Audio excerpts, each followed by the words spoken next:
You're listening to Ernestly Speaking, the only weekly podcast that covers friends, foes, and anything that goes. And now, for your badass host, Ernest Owens. And we're back for another episode of Ernestly Speaking with your host, Ernest Owens, myself. Well, it has been a lovely, lovely week. This past weekend was lovely. As many people are probably listening to this episode during President's Day. I enjoyed a lovely President's Day weekend, or as I would call it, Mr. Johnson weekend. Enjoying being indoors, snuggling at the Ritz-Carlton in Center City, because, of course, as you all know, this past week was anniversary week, love week, all of the things. Of course, last week we celebrated our 10-year anniversary as a couple, which was quite romantic. Valentine's Day, which was the day before Valentine's Day, February 13th. And then we have Valentine's Day, which we celebrated at Ponciano Coast, which was really nice. It's an old city, a great restaurant, and very romantic. They did a really nice romantic candlelit dinner situation, which was really nice. It was very spacious, great food, good menu, nothing that isn't above, high standards. It was a really nice restaurant, really nice energy and flow. I hadn't been there a little bit in a while, but I really enjoyed it. Really did. It's like a Mediterranean Greek mix. There's traditional favorites. But it was always a place I used to go to for brunch many years ago, but I hadn't done dinner in a while, and everything was popping. I really did. They had the squid ink pasta. They had, I had a lamb shank, I believe I had. Mr. Johnson had a bone-in, chicken parmesan, bone-in, and it was a big-ass piece of chicken. It was really good. And then we had a really great dessert, and it was fabulous. And then, of course, we headed into the weekend, and that's when things really took off. His birthday is on February 17th, which is the anniversary of Destiny's Child, apparently.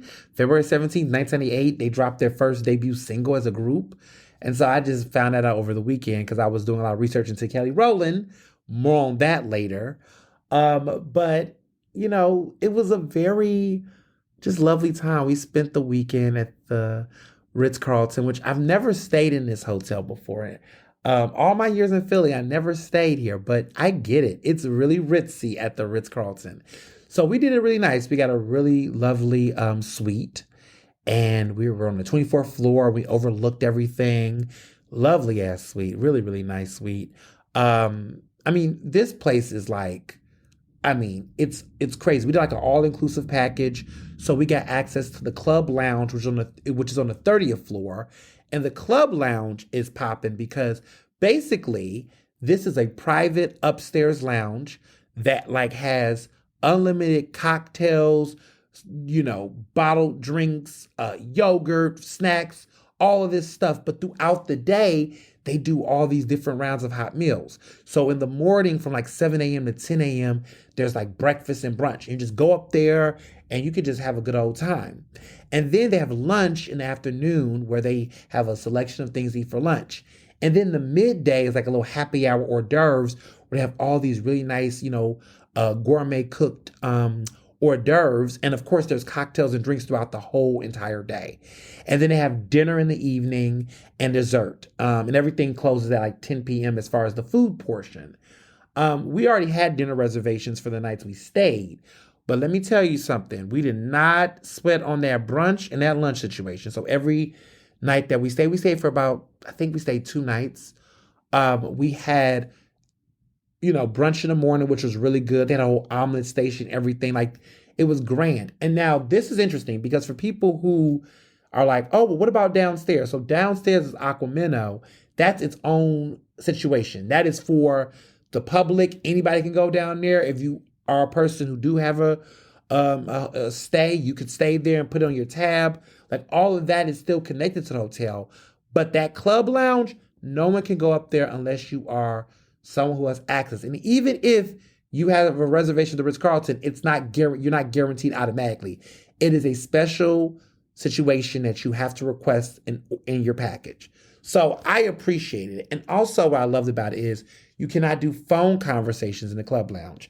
So it is very much a place for you to mix and mingle.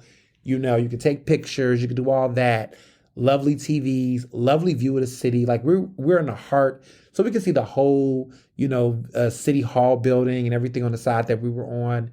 It's really nice. It was the bed, the service, the fridge. When we got here, there was a bottle of bubbly waiting for us, flute glasses. They had this really beautiful, artistic, like custom made cake. That was like a little birthday cake that we shared with each other. And it was just so romantic. And it was just, the bathroom alone was just gorgeous. Like it was a very good time. And of course, he turned 29. So he did not want to do like a big old party. I think he was like, oh, I'm turning 29. I don't want to say he felt like it was a throwaway year, but he was just kind of like, oh, it's 29. I'm like, in my mind, I was like, that's the last year of your 20s. So like, but he was like, he just wanted to do something just more chill and laid back. So we just made it a couple's getaway, like a staycation situation, which I love a good staycation. And we hadn't really done one in a while because we've done a lot of traveling at the book tour. We've just thrown parties. So it reminded me of our earlier years when we were first dating and we were doing staycations. And the way we would do it was we used to always go to the AKA in University City, which I still love that hotel down. And what we would do is we would like do the first night, we'll do a BYOB dinner with friends. And then we would have like a party inside the suite we were at in the hotel. And then the next night we would just have the whole, time to ourselves, relaxing, resting, chilling. And then we'll go out to eat that night, and then we'll go do brunch or something together as a couple. And then we'll check out the next day. That was always like how we used to do it. But this time around, it's just us. Like lots of my friends went out of town. The straights went out to Poconos with their straights from other areas, doing that. But we just enjoyed our staycation. It was just really fun to just relax. And it's funny, like when you're in a hotel and you treat the city like you're a tourist, it's a different experience. And really loved it. Really, really enjoyed the time to just cuddle and, all that stuff. But I also want to say it was a little bittersweet to hear the news. Entree BYOB is going to go away. They're going to close their doors after 10 years of existence. Entree BYOB is no more. So a lot of my friends who have been friends with me over the years, y'all know how much Entree was one of my all-time favorites. Like next to Georgia on Pine, I would cry right now. Like this was an iconic BYOB. There's some that might listen and even be shocked that I'm disappointed and still saddened by the closure of Beijing. You can call it cheap Chinese, but it was great Chinese. And it was a great Chinese restaurant. And it was a great BYOB. College memories were had there. But that closed, I want to say about a year ago. But Entree just closed. And I am just devastated because that was a restaurant. Like last year, I took my brother, my mom, both of my brothers and my mom there when we were in town, when they were in town for the book tour. And that was like a year ago. And it was popping. It was bodies in there. One thing I loved about Entree was that they had a thing for, you went in there and they had a really great set price menu. So they used to have the $50 one. And I think they had like the $35 one. I think that was, but it was like a prefix. But they would let you pick different options. And the portions were very generous. Everything tastes good.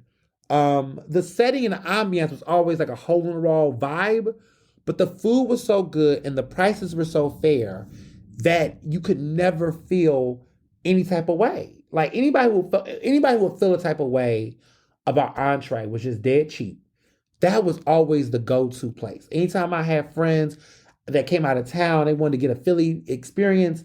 That was like my go-to place next to Georgia on Pine. Like those were always my two, go-to. So to see Entree gone is just sad. And there's just been all these sporadic restaurant closings that have happened recently. And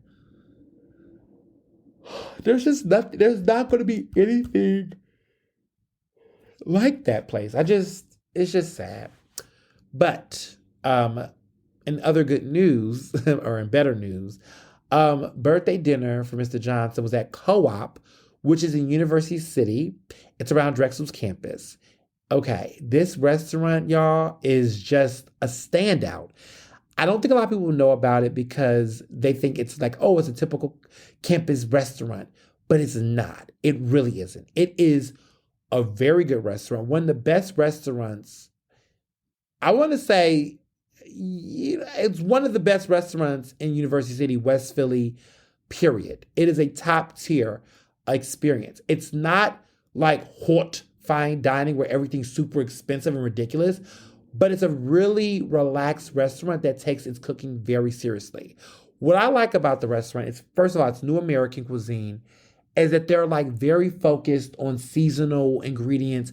Everything they do is in season. Everything they do is locally sourced. It's farm to table energy. Everything is so damn good and so how did my husband describe it? He described it as being very much in sync. It was a very in sync menu. Like everything had a rhyme or reason. Everything followed off each other in a taste palette. And I love that. Like, so for example, they're really big on seasonal fruits and vegetables. So plum is in season and they use these really good locally sourced plums that were in New Jersey, that was in Cape May. There's a plum farm in Cape May where they got these plums. And they made this really good stone fruit salad that, of course, plums are stone fruits, or is a stone fruit. And they used it to make this really great salad. And it was a savory taste. They like charred the plums a little bit, gave it like a nice little sear, and it caramelized with this burrata. It was fabulous. It was fabulous. With watercress on top, it was a divine salad. But then another giveaway was that they had a plum cocktail that was to die for. It was an incredible cocktail that was really sweet and had a tanginess to it, but it was based with rum. It was delicious. And I used those plums to make that cocktail. Dessert, they had a plum sorbet. Y'all, it was incredible. And then they had other seasonal things. Like they did a lot of things with pumpkin and squash and other seasonal type of vegetables that was incorporated throughout the food. I had the petite steak, which was really good. And Mr. Johnson had the short rib with the polenta, I believe it was. And that was incredible as well. Like everything on that menu was just so good and so fun and healthy and just good food. Well seasoned, well cooked, well portioned, great bang for your buck. And for people that live in West Philly, University City area that always feel like you got to go super, super far to Center City to have that kind of cuisine, you don't. You really don't. It's like right here on 33rd around Chestnut. Like it's right there. And it's so subtle because it's connected to the study, which is like the Inn at Penn for Drexel, but I think a little bit more subtle and lavish. Like Drexel, that area is more minimalist comfort vibes versus Penn's energy is very, super elegant, super, gauche, super in your face, very, very gauche, gaunt type of, we want you to know the prestige. We want you to know it's a Louis bag. It's not like a black Prada bag that isn't super Prada, Well, Prada bags, if you get a nice black one, right, it's subtle. This is not that. Like, it's more like a Louis Vuitton is how I describe in a pen. I would describe the study and co-op as being like a Prada bag, like a black Prada bag, where if you know, but it's not like super, in your face. So I really appreciated it. I thought the food was good. Definitely want to see what they're giving for happy hour, but I also want to see what they're giving for brunch because I feel like that energy they have is great. I'm going to throw some shade for people that remember this restaurant. I think that is what Harvest thought they were or was trying to initially be when it was on 40th in University City. I think that Co-op is everything that we all thought Harvest was going to be or should have been, except better ingredients, better flow. And there's a bunch of Harvests throughout, the Jersey, Greater Philadelphia area, Pennsylvania suburbs. but Harvest just didn't hit it off in University City. I think, the appetites of college students, there's like room for one restaurant like that, but you can have a bunch.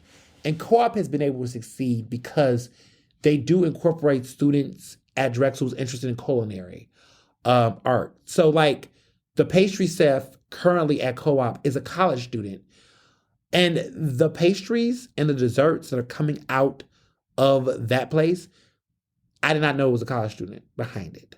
Like, this person is so good. They're 21 years old, and they're going to go in the summer and intern at a three-star restaurant somewhere in Europe, I believe. Like, it's wild. This person, whoever is this pastry chef that is inside of that kitchen at Co-op, is probably going to be the next big thing down the road. They're making some desserts in there that are phenomenal. I tried another dessert. It was a tart. It was like a curd tart that had all types of seasonal. I think they had a plum reduction in that sauce, I believe.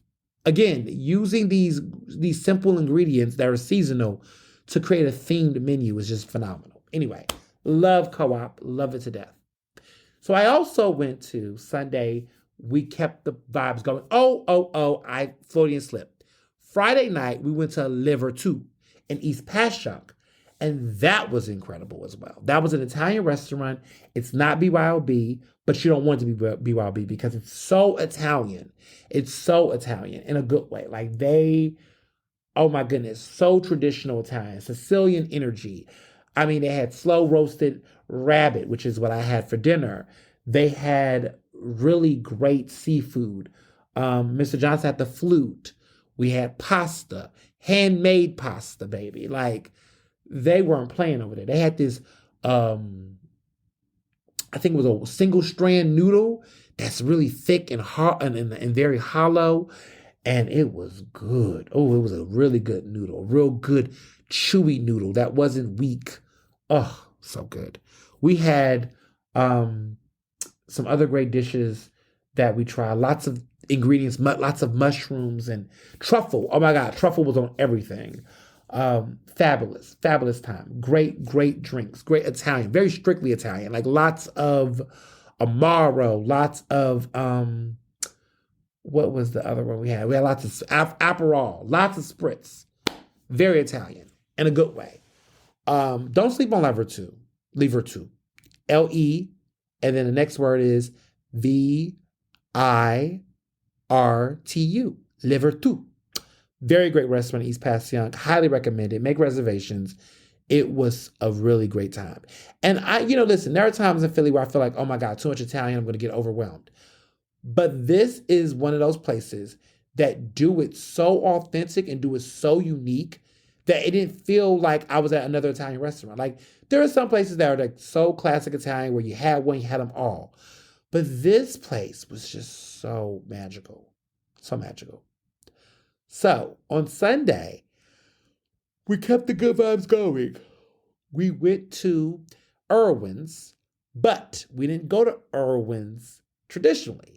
We did Salvador's Table. Salvador's Table, which is, the owner who owns Irwin's. This is his dream. It's a Sicilian restaurant, a bar. I think it's at, really great place that is at the Bach building, which I used to always be, kind of like, what's going on? But the Bach building has adjusted. So Michael Vincent Ferrari, he owns Irwin's, right? And he has this new restaurant that's called Salvatore's Counter. And this is it's a Sicilian restaurant, and I broke the story back in October, the day before my birthday. Interesting. It was back in October where I announced this. So it's been a while.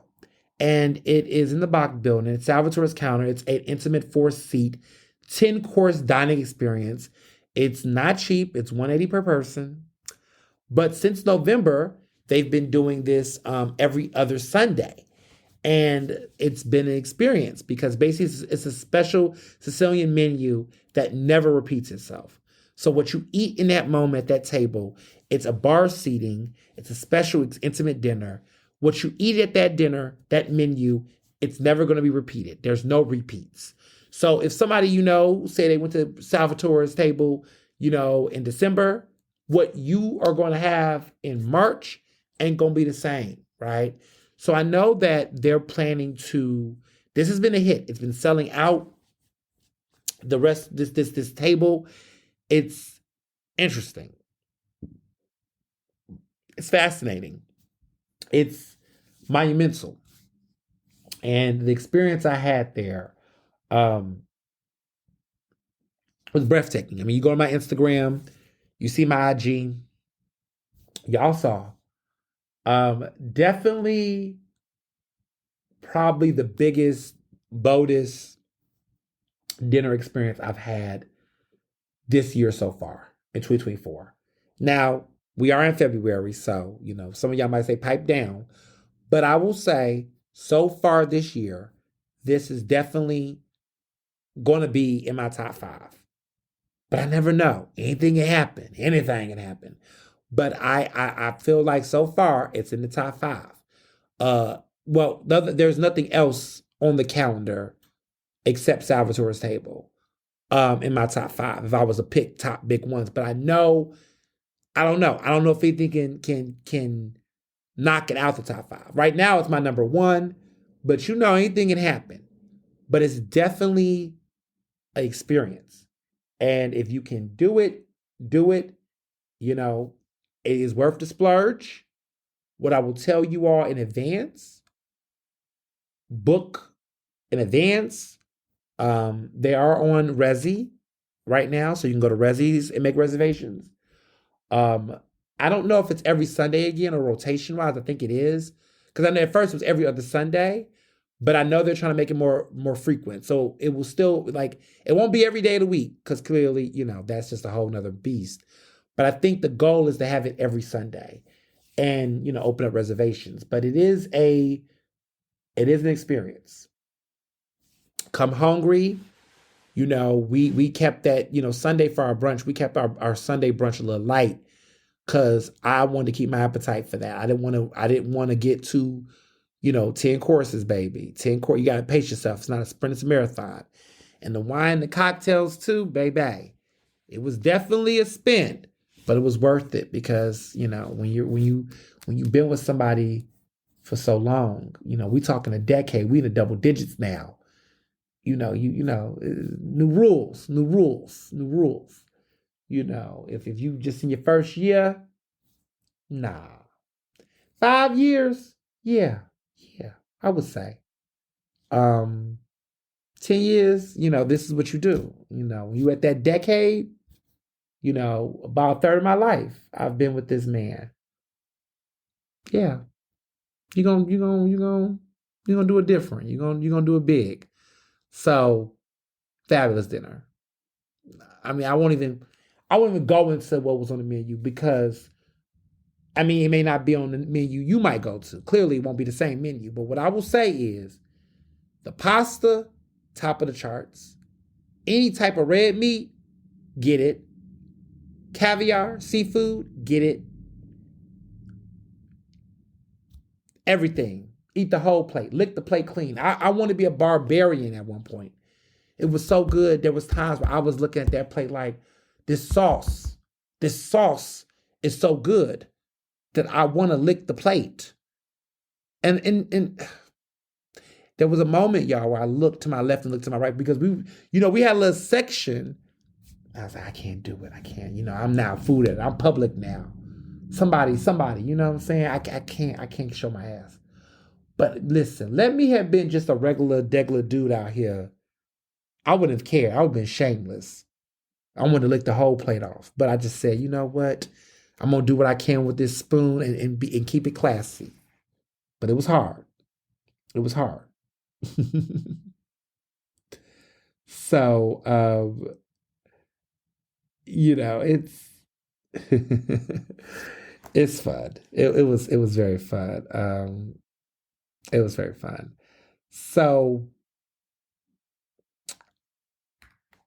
in other news, um, what else? Oh, what did I get him for his birthday? I won't share what I got him for his birthday, because it was a very special gift, and I think it's a little too much for this show. But what I will say is, Dr. Parks, Amanda knows what the gift is. And he was so excited when he got it. And yeah, it was not cheap, but it was worth it. And he really, really, really, really liked it. And I think, yeah, I'll leave it there. She knows what it is. She knows what it is. Joe knows what it is too. All right. So in other news, some news came, some big news. I was surprised by how fast the announcement came. But I will be hosting, I will be the master of ceremonies for a TEDx conference. So on May 11th, which is May 11th, TEDx Dilworth Park is happening. And there's going to be a great slate of great speakers from around the region that's going to be participating in this incredible conference that is going to be taking place on May 11th. Tickets are available now, but I hear they're like, I don't know, it might be sold out. I don't know. Check it out. Put in TEDx Dilworth Park. This is in Philadelphia, May 11th. Google it, look it up to see if you can still get whatever tickets are left. But tickets might be sold out because the news came out on Friday that I was going to be the MC of the conference. And baby, the way that y'all cut up on the internet, child, them tickets were selling like hot cookies, hot cakes. Jamarcus, I got you.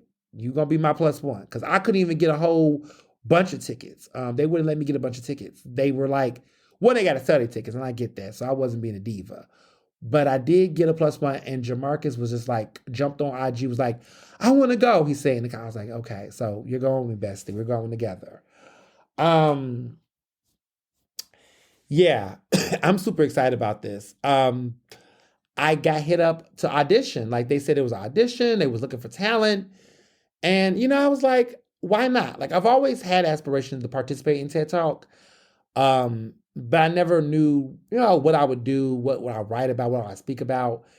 I mean, if you was to ask me today, what would be my TED Talk? I think I know what my TED Talk will be about. Because I wrote a book. So now I know what I would talk about, right? But this opportunity to MC it was like dope because I'm like always want to do something that's like different. Like I don't want to do exactly something identical. And I was like, wow, like I like hosting things. I think I'm a great host. If anybody ever seen me MC an event, which I rarely do, but when I do, I'm pretty good at it. I'm used to being a panelist. I'm used to being, a keynote speaker, and that's dope too because we love a keynote bag. I just did one last week for a company, and that coin was cute. Now, that wasn't even cute. That was a gorgeous coin. Let me take that back. There was some zeros on them thousands. It was a very, very great speaking engagement, actually. Came right in time for tax season because I have to pay taxes. But but I've always wanted to be involved with a TEDx situation, but I never knew, what the process was like. I mean, I've helped other people in the past with their speeches and how to do it. So I knew about the behind the scenes. But I never knew if there was any opportunity in Philly and how I would like to show up in Philly and do it and if there'll be interest. But when I heard specifically about the opportunity to be the MC for the event, I said, wow, that's dope. Like, I don't know anyone who's MC the TED Talk. Like, I don't know anybody personally who's done it. I know people who've spoken, but I don't know anyone who's ever done that.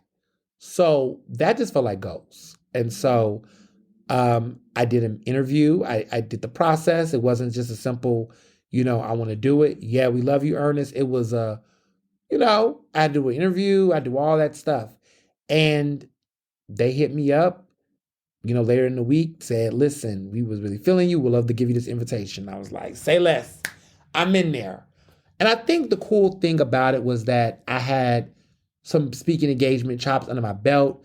I have I had an agent.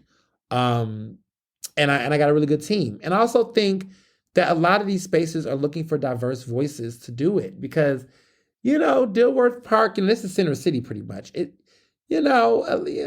a certain type that's always doing these types of events. And it was just refreshing to be a young person to do it, to be somebody that people didn't expect. I didn't think no one expected it to happen. And quite frankly, I was shocked, to be honest, because, it's one of them things where, it's like, I'm going to do, I'll throw my shot, but you never know, you just never know how this kind of stuff plays out. So shooting your shot, I always tell people just, sometimes, if it makes sense, why not? And I think that's where my head is. Like, I don't shoot my shot for things that just seems like, now be real, right? But there are things where I'm like, this makes sense. I could do it. I can do it. I should do it. And if it doesn't happen, it don't happen. But this does look good. And so my headspace was, when I saw the opportunity, I was like, why not? I could do this and I would kill it. And now I'm telling you all, I'm going to do it and I'm going to kill it. So, wherever that takes you in inspiration, I hope it makes you think whatever opportunities, things you're thinking about that is in your, your wheelhouse. Shoot your shot. It doesn't hurt. I've definitely have leaned in this year and said yes to things, and I've definitely have said no to things, because we got a story to talk about later today about saying no to some things. Okay, so we're gonna move on. So the hot topics. What is hot right now? Oh my goodness, so much I have to talk about. This Trump situation. Are y'all paying attention? I don't know if you all are paying attention, and I get it, because chasing Trump, as I call it, not chasing Amy, chasing Trump has been an obstacle course. Like, really trying to track this white man down on his fraudulence and his bullshit is a never-ending quest. But fortunately, you have a great podcast like mine that you can listen to at the beginning of the week, where I try my best to explain this to you all like we're at a happy hour with my friends, okay? So pretty much, two big things happened last week, about this Trump stuff. Trump was, had a civil case, where he was found responsible for misleading the public, investors, and folks around his financial stature. Basically, his company, the Trump Organization, him, his sons, Eric and Trump Jr., basically were over embellishing the details of their assets, properties, and things like that. So Trump was always acting like what he had was bigger than what it was. And when you overvalue things, it will allow people to invest more, because they're going to think they're going to get more bang for their buck. People got defrauded. People got fucked over. There was misinformation. And this was going on without any checks and balances. And so a judge found him responsible for this. The judge was like, you lied. You basically lied. And it ain't right. And basically the judge was like, you have to pay a fine for that.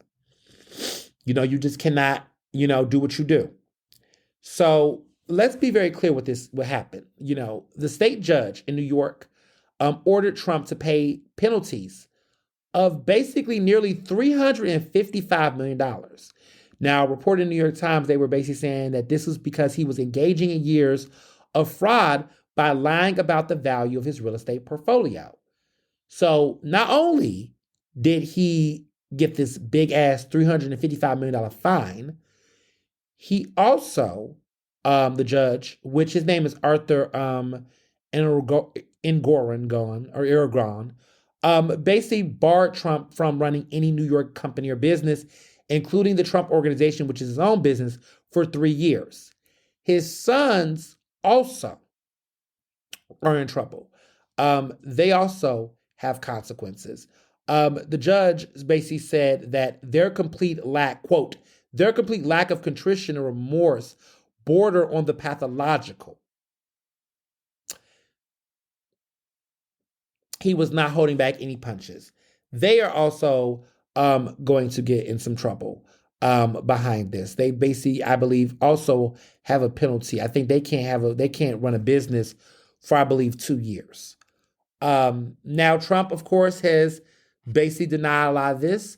His lawyer, Alina Habba, has said that this is, quote, manifest injustice. Plain and simple, it is a culmination of a multi-year politically fueled witch hunt that was designed to take down Donald Trump before Letitia James ever stepped foot into the Attorney General's office.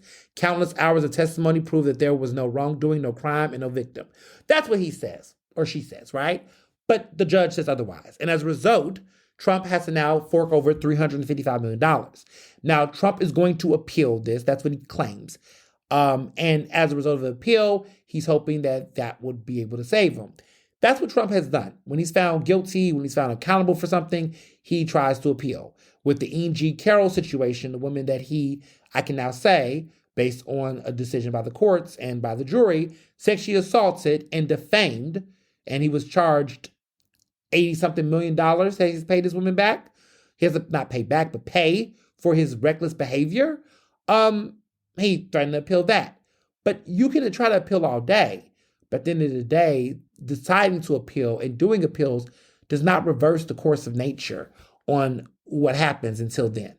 So this was a big deal because Trump's whole persona for a long time has been that he has the art of the deal. Now, Letitia James, the Attorney General, who I kept telling y'all, there will be a black woman who will stick it in where it hurts. This is the biggest financial fine blow. And the fact that not only did Donald Trump get fined, but this man cannot do business in New York for 3 years. He is not New York City, New York State. That includes New York City, Albany, Rochester, you name it. He can't do business in New York City. Okay? Get the fuck up out of New York is what the energy is giving. This is New York. Fuck, I look like giving a smack. Like this is New York telling him they don't want to deal with him. You know, you are supposed to be the king of New York, and you can no longer be a king. He's been decrowned. He's been dethroned. He can't do shit. Which is going to get to some other issues. But Letitia James was talking about the art of the deal, the art of the fraud, the art of the scam. She was dragging him in her press briefing that she did. But she went in. And after many years of him bullying her in the press and, disrespecting her, she got the last laugh. She did her big one. Now there's a lawsuit with Alvin Bragg, who's the district attorney of Manhattan. The attorney general won. Now it's a black man, Alvin Bragg. Trump got another lawsuit coming up in March, I believe March 25th.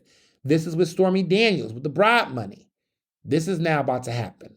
Okay? The Stormy Daniels trial is going to happen. I believe this is a civil suit as well, if I'm not mistaken. But this is going to happen at the end of March. So Trump isn't spending any jail time in these situations, but he's getting into some financial problems. And we're also still waiting about what's happening with the election overturn issue. If I'm not mistaken, there has been an appeal motion. But what I'm hearing right now is that the Supreme Court might have the possibility to reject even looking into it. Like the Supreme Court, I'm hearing, might take a chance and say, we don't think we need to review this, because the second highest court, which is the appeals, that looked over this, the appellate court, I believe, if I'm not mistaken, maybe it's the appeals, they looked over the case. The second highest court before the Supreme Court, they looked over this case. And basically the panel unanimously said that, pretty much Trump trial needs to go. He needs to go to trial. That they found sufficient evidence or believe that presidential immunity does not protect him. There's no presidential immunity when it comes to criminal issues.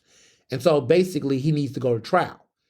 They didn't say he was guilty, but they said that his argument that he should be protected from any type of, political, any lawsuits or anything, any criminal trials was BS. So now Trump has to answer to the courts. He has to now answer. He has to go to trial. As of right now, he's trying to take it to the Supreme Court.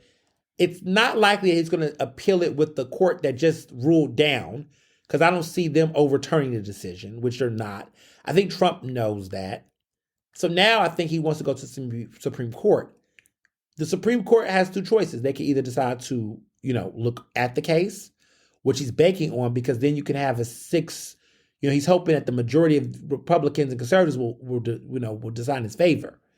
But the Supreme Court could also just say, because of how nasty and political this is, they could just say, you know what, we don't see a role in why we shouldn't get involved. But based on everything, whatever the decision might be, we're looking at that trial starting in the summer. So you got the Stormy Daniels trial. The E. Jean Carroll trial wrapped up. He got fined. The Trump Organization trial wrapped up. He got fined and barred from doing business in New York. Now all that's left, you got Stormy Daniels and you got the election overturned. You got that. You got the Colorado situation, which Supreme Court seems to be nudging his favor around the Colorado about whether or not he should be on the ballot. As I told you all, I think that he might get that one. He might win that one because it could be argued that Colorado maybe have jumped the gun, right? But the election interference, that trial is in this weird mojo jojo, right? Because you got Fani Willis, who got her situation going on, which we're going to dive into in a couple of minutes. But it's a lot. There's a lot of financial considerations to be had. And brace yourselves, buckle up your seatbelts, because it's about to be a bumpy ride. Some of the big financial hurdles that I think needs to be taken in big consideration is the role of how is he going to pay all this goddamn money? So I did some research. I looked into some things and also just following the dollars. So the big scheme of this all is that his cash on hand apparently is about $400 something million is what I've seen reported. Trump has over $500 million in legal fees. Like if you combine how much he has to pay, to the state of New York, the E. Jean Carroll money, the legal fees altogether, that goes to roughly $500 million. Now, mathematically speaking, if you do your math, you know that means that how much money he has on hand and the legal fees, the money, the math ain't mathing, which then means that he's going to have to sell assets and things, properties and things to get that money. And he doesn't just need to get money to just pay off this debt. He's going to need to get some money in his own coffers to maintain his lifestyle, to keep paying these legal fees for other shit. Like this is serious, because now he's in net negative. Like if he had a billionaire status, the billionaire status is gone. I don't know what the status, he used to be a billionaire. I don't know what he is anymore. But this is serious. Like this man is in some deep financial shit. And so what I'm hearing is it's going to be harder for him, because if he can't do business in New York, which is literally his backyard, like New York is his home, he can't do business for 3 years. He's financially fucked, because now where are you going to go? You're going to have to go where? To Pennsylvania? You're going to have to go to Chicago? Like where are you going to go to try to sell your assets and do business or try to get businesses? Who's going to want to affiliate with you or trust you enough to be able to do business for you to get the money you need? How are you going to be able to get that money, the money you need to be able to do this? You have to pay people. And all these appeals, you can appeal all day, but you're going to have to pay money up front. So it's serious. This is no joke. This man is playing with his entire future. And he can't file bankruptcy, I suppose, I don't know, to really get himself out. Like people got to get paid. And yet you want to still be the president? Well, that makes sense, because the new thing that's being said is about the RNC.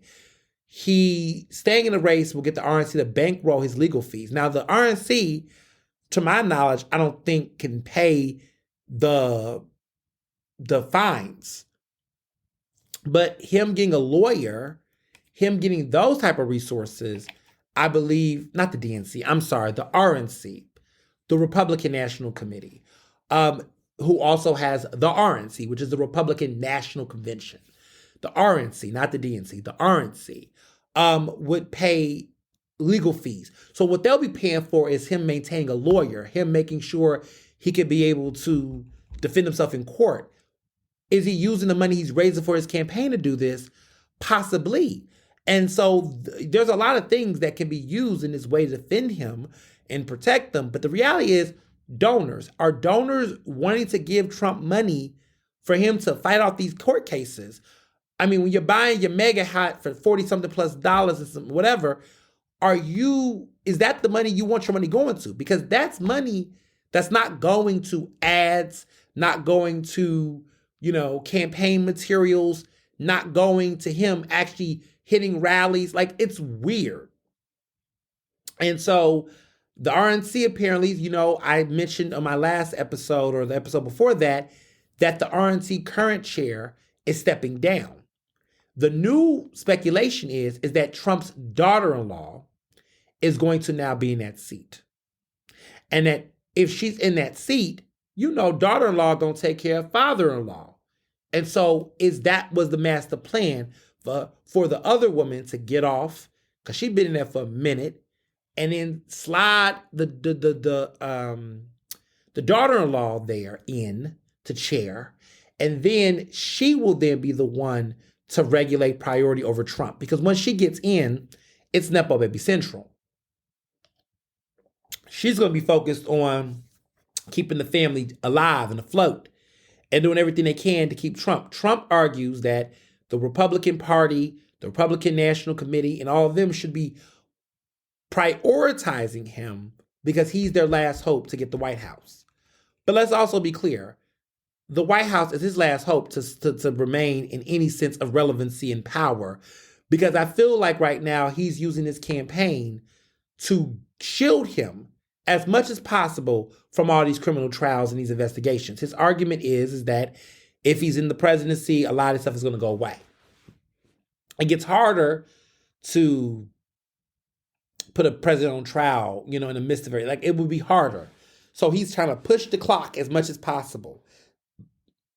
He's trying to buy as much time as possible so that he can be able to basically keep this little grift alive, And it's interesting to me because it just seems like, I don't know how Republican voters feel. I don't know what the hell is going on with the Republican Party. It's really hard to tell. But what I am going to tell you all is that I believe this upcoming week, we're going to see South Carolina and the primaries in South Carolina. With all that's happened to Trump, one thing that people are not paying attention to is that Nikki Haley is consistently edging up on him.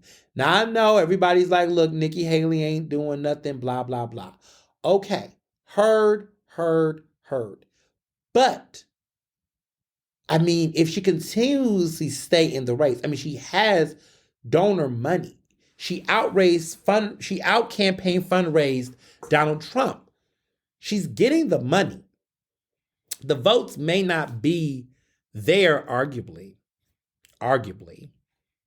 but she still has a fighting chance. And I wonder if she's just going to keep pushing herself through and waiting for the convention. Because by the convention, if it is a fight at the convention, this could be a real interesting moment where you could see delegates might turn. There could be debauchery at the Republican National Convention this summer.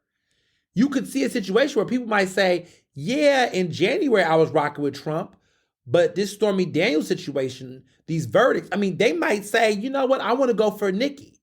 Maybe Nikki is in the headspace, maybe she'll have like, who want to play with Nikki? I'm just saying, her head, she's like, probably like, who want to play with me? Like, maybe this is an opportunity for me to lean into this man, Schumann Freud, is real. Maybe she wants to see this man fail.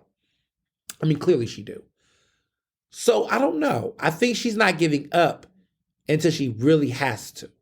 But she's keep getting money, and she's not sold that Trump's going to make it through the end. So we'll see. But thinking about things that made it through the end, this recent hearing on Fani Willis or Fani Willis, is stupid. There's been a lot of great reporting at the Daily Beast and other places that just said it doesn't make sense. Trying to disqualify her doesn't make sense. Common sense and the law show you that this whole obsession over trying to remove her, which she is the Fulton County DA who's prosecuting Trump. They're trying to argue that because she was, had this romantic relationship, that there was this conflict of interest. Trump's co-defendant, Michael Roman, other people have been trying to disqualify her. Basically on this theory that her relationship with the special prosecutor she hired, which is his name is Nathan Wade. He's a black man. They said that it creates a conflict of interest for her in prosecuting the case. So I watched the hearings, and I watched the case. I mean, not the case. It was not a trial. It was a hearing. Let me get my words right.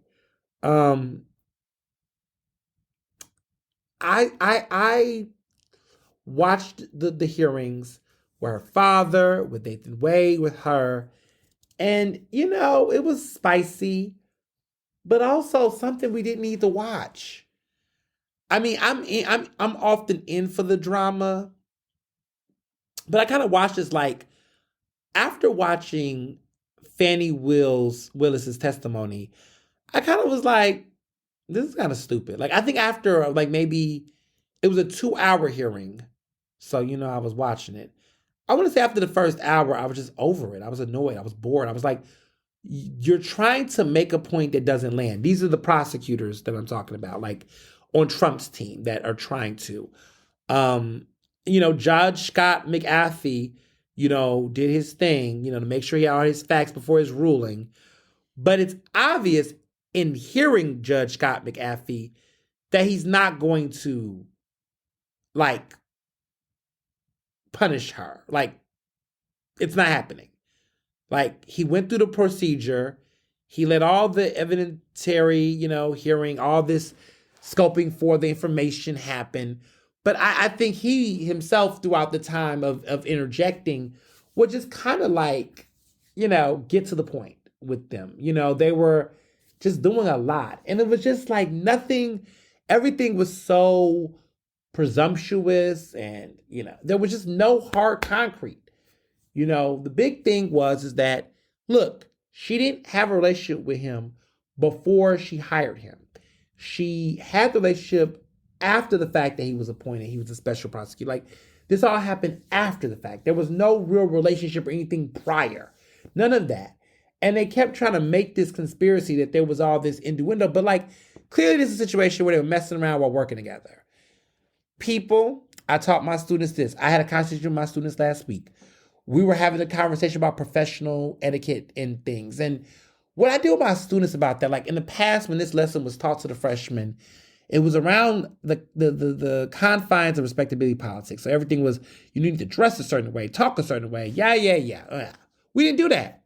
We had a really great, I did a really great lecture on how college norms and adulthood, the contrasts, the comparisons and the contrasts, like things that are socially acceptable in college that does not work in the real world. And the students were fascinated. It was a great conversation. So one thing that I was saying to them, a couple of things I said to them was like, okay, in college, there is this acceptance of getting drunk till you black out. Like, people get drunk, you do dumb things, and everyone kind of accepts that, like, as an excuse. Like, oh, I got drunk, I might have did X, Y, and Z. Don't remember, blacked out, whatever. Threw up on someone's floor, and that's okay. Right? There was there's a cultural acceptance around extreme excessive drinking and just alcoholism in college. And I told them that in adulthood, in the real world, when you graduate, no one gives a fuck. You better know how to keep your hands to yourself. You better, watch your mouth. You better watch your manners.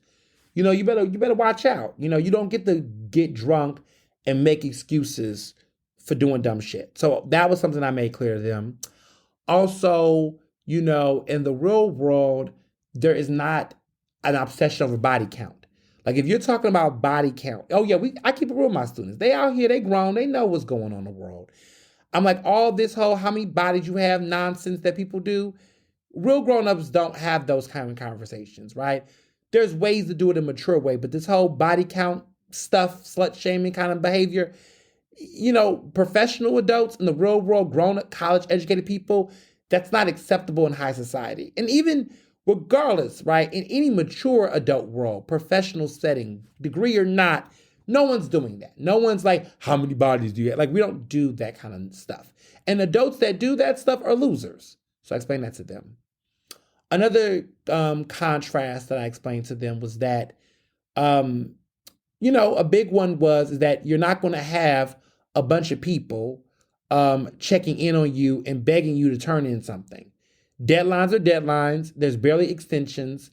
And, if you don't do something, you don't get to run and do the whole, well, can you give me this, please, please, please? Like, deadlines are real.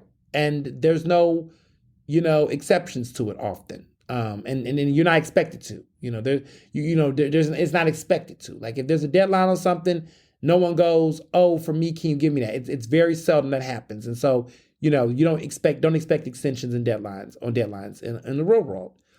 Another one was social status, right? So if you're an alpha, you're Miss Cheney, you're a delta, you're this, you're that, all of those type of status things do not carry the same weight in regular life. You walk in the room and you go, I'm a this of this fraternity. People are going to say, okay, so you can sit down.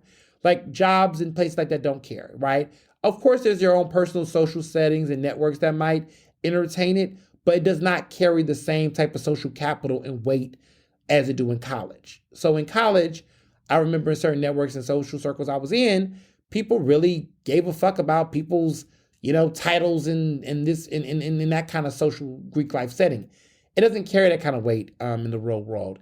Some networks and groups, have their moments and it's cool and it's fun, but it doesn't mean anything outside of what your character is and what you bring to the table professionally. Another big one before connecting all these dots, another big one was,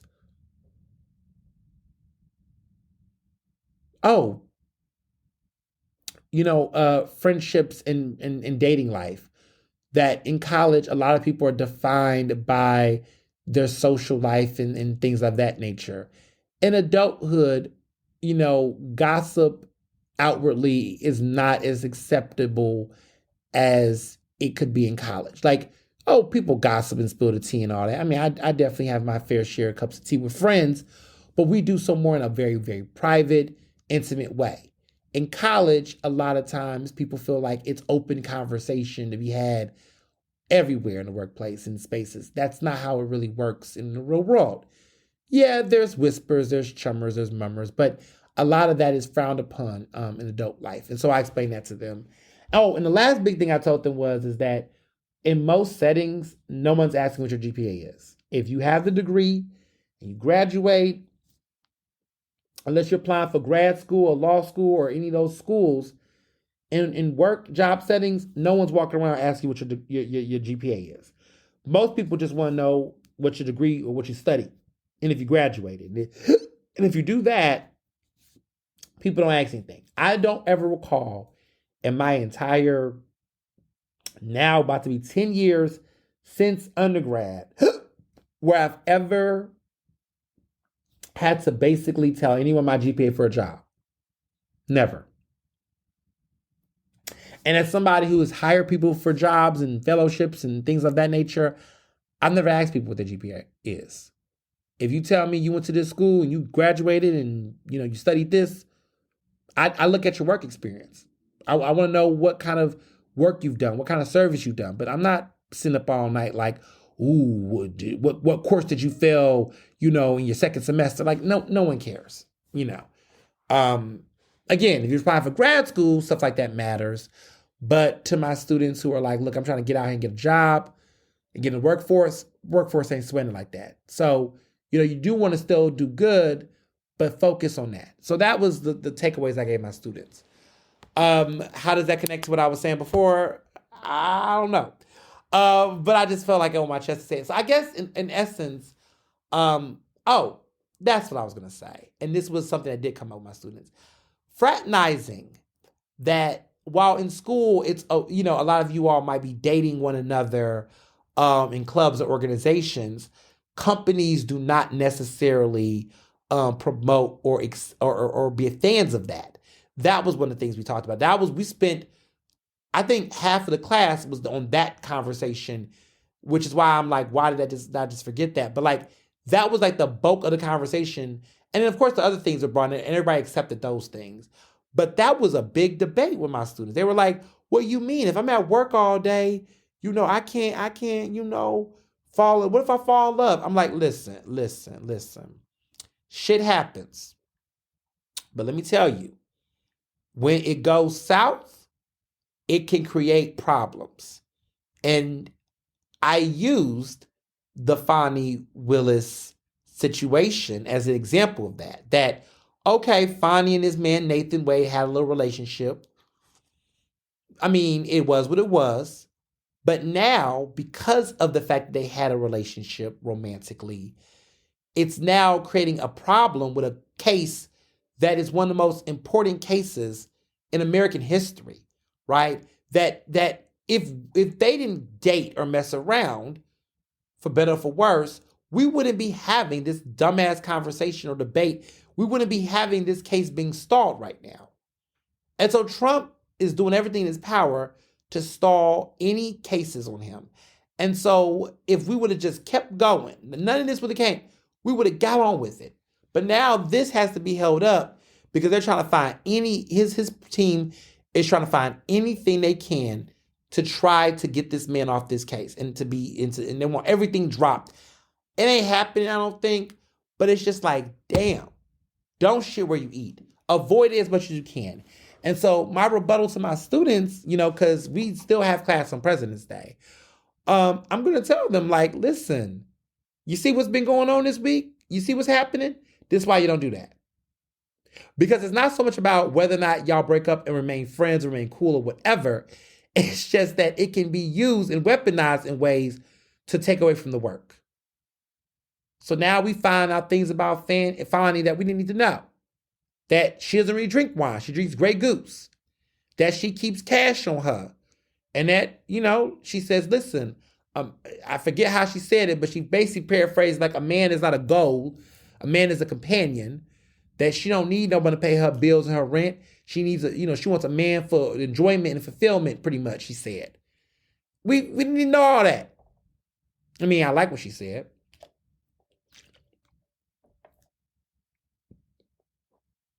I agree. But it's just like, this didn't have to happen. So I'm using this as an example to tell my students to not fraternize. But I think this is going to be a wrap. We're over it. I hope this just moves on and we can keep it moving. That's my take. So, on to Philly. Two big things happened in Philly this week that I want to talk about. So, Trump came to SneakerCon in Philly. Yes, SneakerCon, which was celebrating an anniversary of sorts, had their big to-do in Philadelphia. All the folks that love sneakers love it. For whatever reason, Trump came to announce that he has a new shoe that he's launching. He's selling it for $399, which is wild. I don't understand what this is about, but once again, it's given desperate. He made a brief appearance. He was trying to tell the crowd to vote. It's the greatest sneaker show on earth, and it came to Philly for the second time this year, apparently. So apparently he came in to promote a shoe. There were people that were hype about him. There were people that were not hype about him. The crowd booed him. There were some people that say he's a good Christian man. Um, there's lots of videos talking about some of the drama. These are some gold. He has some gold high tops, is what the shoes are. And there's apparently two versions of the shoe. It's got the American flag on them. There was some mixed reviews in the room. People, there was a lot of mixed reviews and thoughts about his signature shoe. Joe Biden's campaign spokesperson spoke about it and said that, Donald Trump showing up to hawk bootleg off-whites is the closest he'll get to any Air Force Ones ever again for the rest of his life. Ouch. It just, But, Trump is headed to Michigan where he's going to address his supporters. There's a Republican primary 10 days, less than 10 days at this point, and he was there to promote. This sneaker line that he's doing is, I feel like, another big grift. I'm just trying to figure out what's going on here. They're called Trump sneakers. Apparently they're available for pre-order online. But, what is he doing? What is he doing? A day after the judge's orders, he's now launching these Trump sneakers. These are some gold high tops. They're never surrender high tops, is how he described them. But the room was mixed on him. There were boos and cheers. And this is not the typical Trump crowd. So you're seeing how divided the public is about him. And it's very telling. And so I tell people, I'm like, y'all think this Trump thing is over. I listen, it's just very telling. But also very telling. Moving on. SEPTA. I don't know if everybody's been following the latest SEPTA drama. So SEPTA has been having this revolution they've been wanting to propose to really, redesign, remap, recoordinate the way that SEPTA operates, especially according to its buses in Philadelphia. This plan has been in the works for a couple years. There's been lots of conversations and talks, but SEPTA's ready to move forward on it. The only problem is that there has been some pushback from members of City Council that have argued that, hey, they're looking at this route, they're looking at these decisions, and they feel like that the new SEPTA Revolution proposal, as it currently stands, is not making it as accessible to Black and brown communities in Philadelphia, and that there needs to be some more conversation, some more input from the community on how they want this revolution to look. The person taking up the charge is Majority Leader and Council Member at Large Catherine Gilmore Richardson, who has been really steadfast on the SEPTA thing. She's, now 40.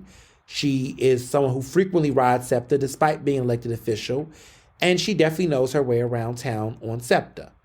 So this is not a new ballpark for her. She understands public transportation very well, and in her role in City Council, she has been an advocate for it.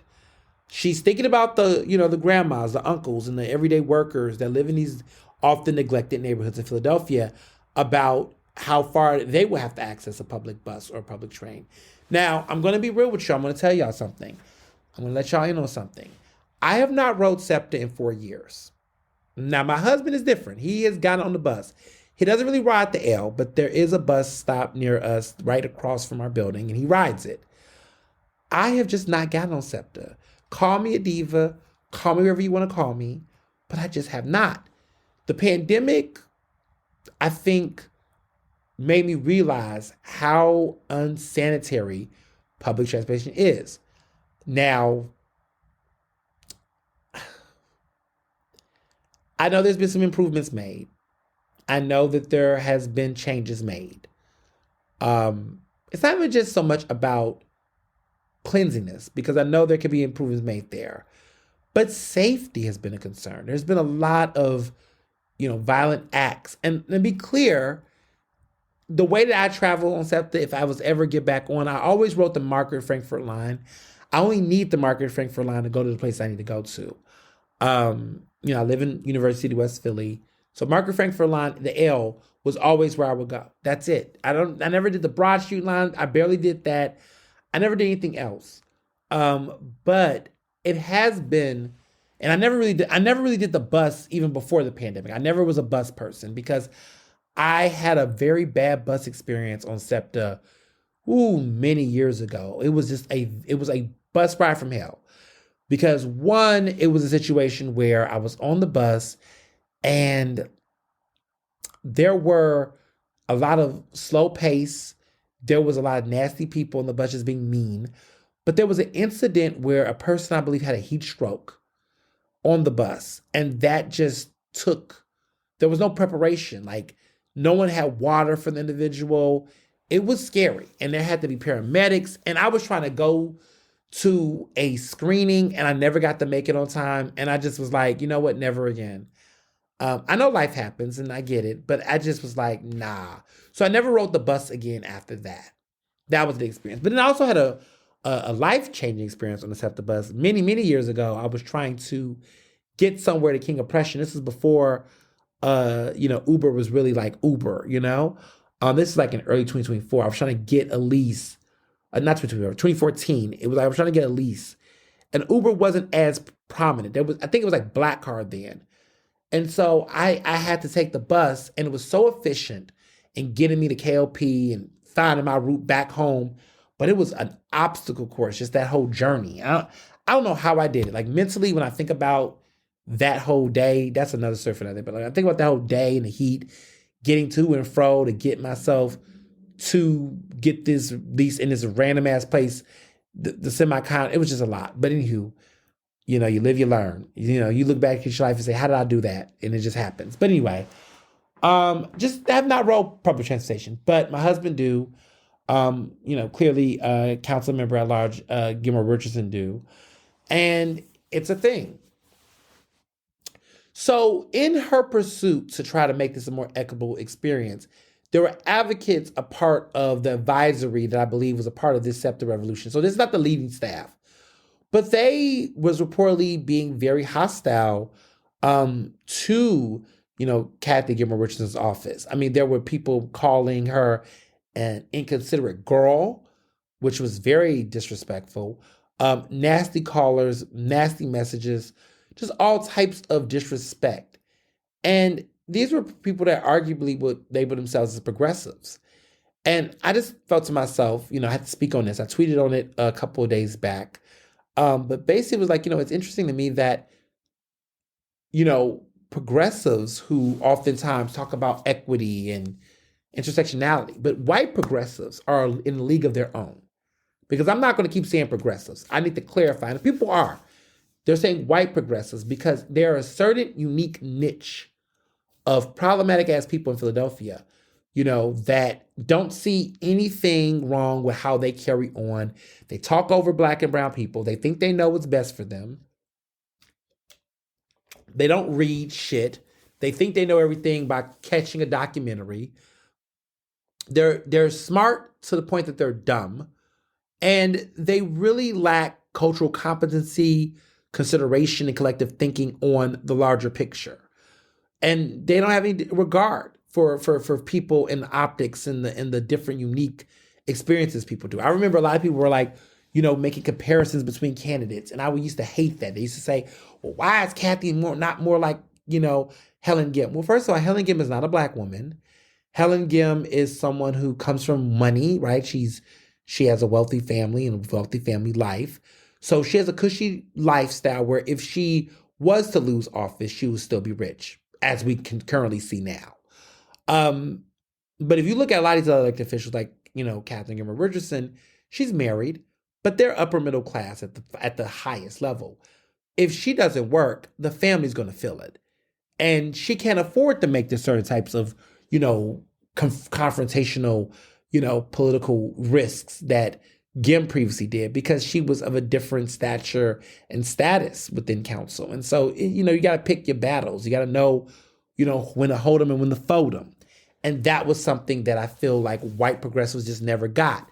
So just hearing the reports of a lot of the disrespect and harassment that her office had faced, it's just a moment where you all seen some of it. If you haven't been on Twitter, if you've not been following social media and what's been going on, but a lot of that kind of stuff happens and people don't check it. People just let shit slide.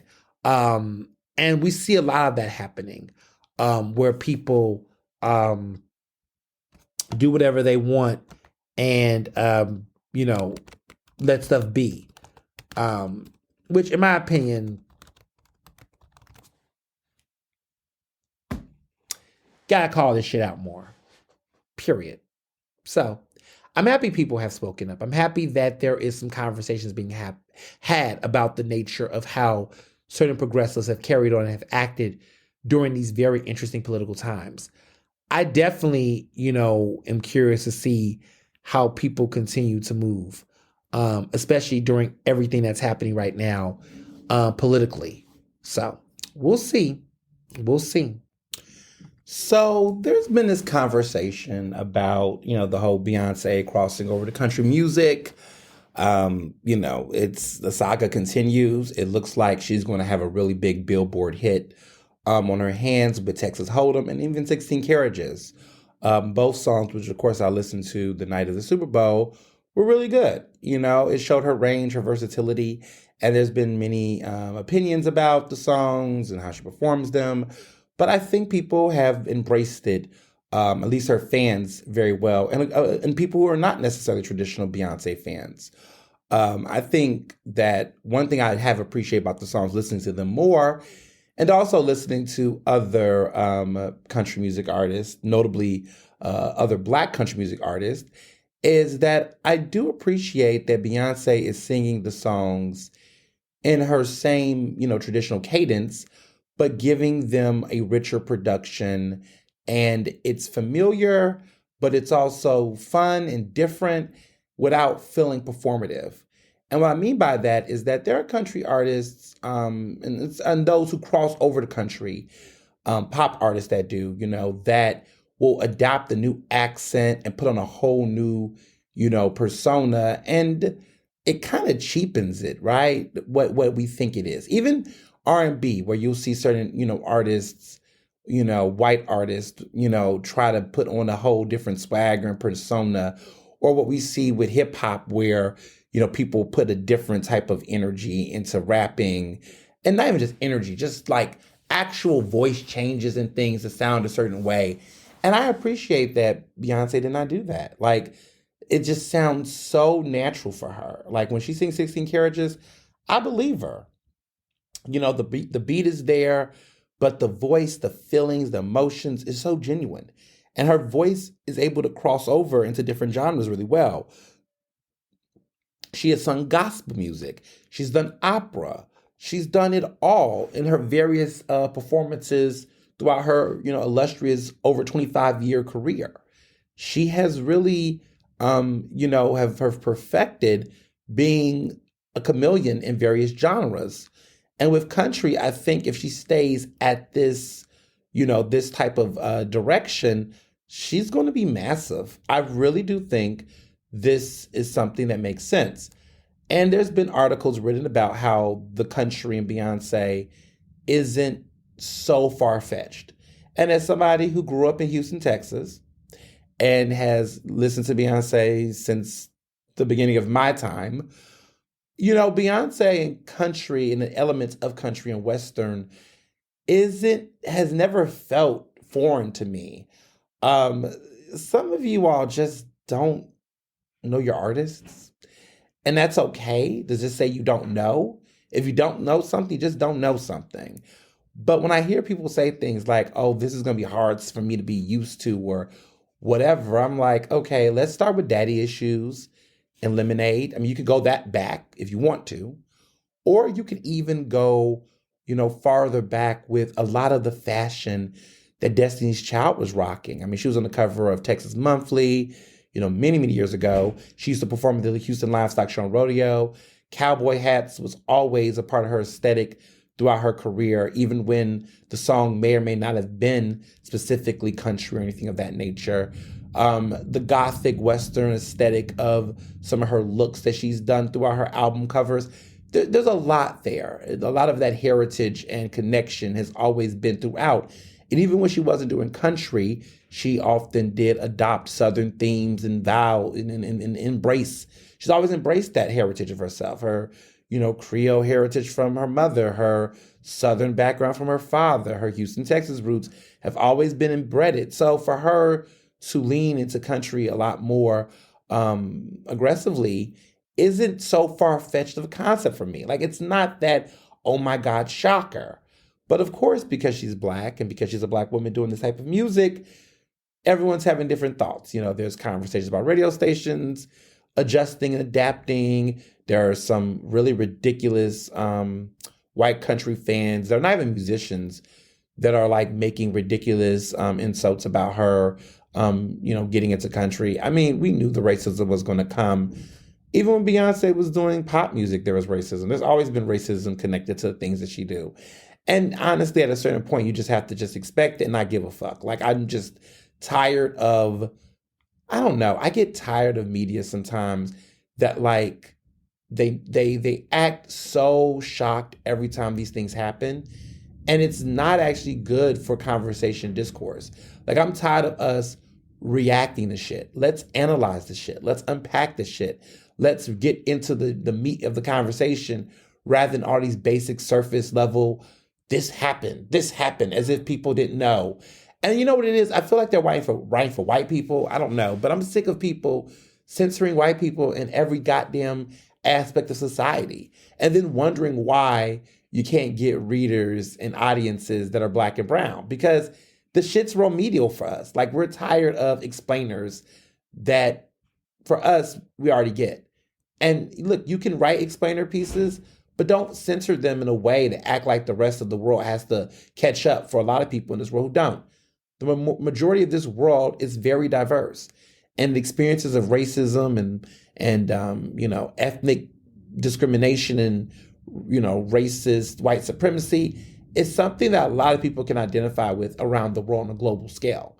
In America, it feels like people can't, right, because of this so-called population differentiation, but that's even changing. And we're going to see, for the first time in American history, as long as I know it, that non-white people will be the majority of this country in the next couple of years, which is why I think there's been this aggression by white conservatives, largely, to try everything in their power to isolate, to control the bodies of women who are having, more mixed children than ever, to try to create a border, a tougher border because of the fear of, immigrants, undocumented immigrants, expanding their bloodline and generation on American soil.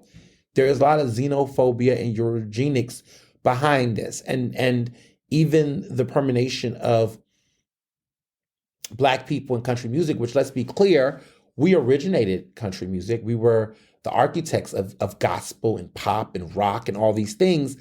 But there is a reclamation that is happening in America where you're starting to see the bloodline of indigenous people, right, that are coming through this country to reclaim America.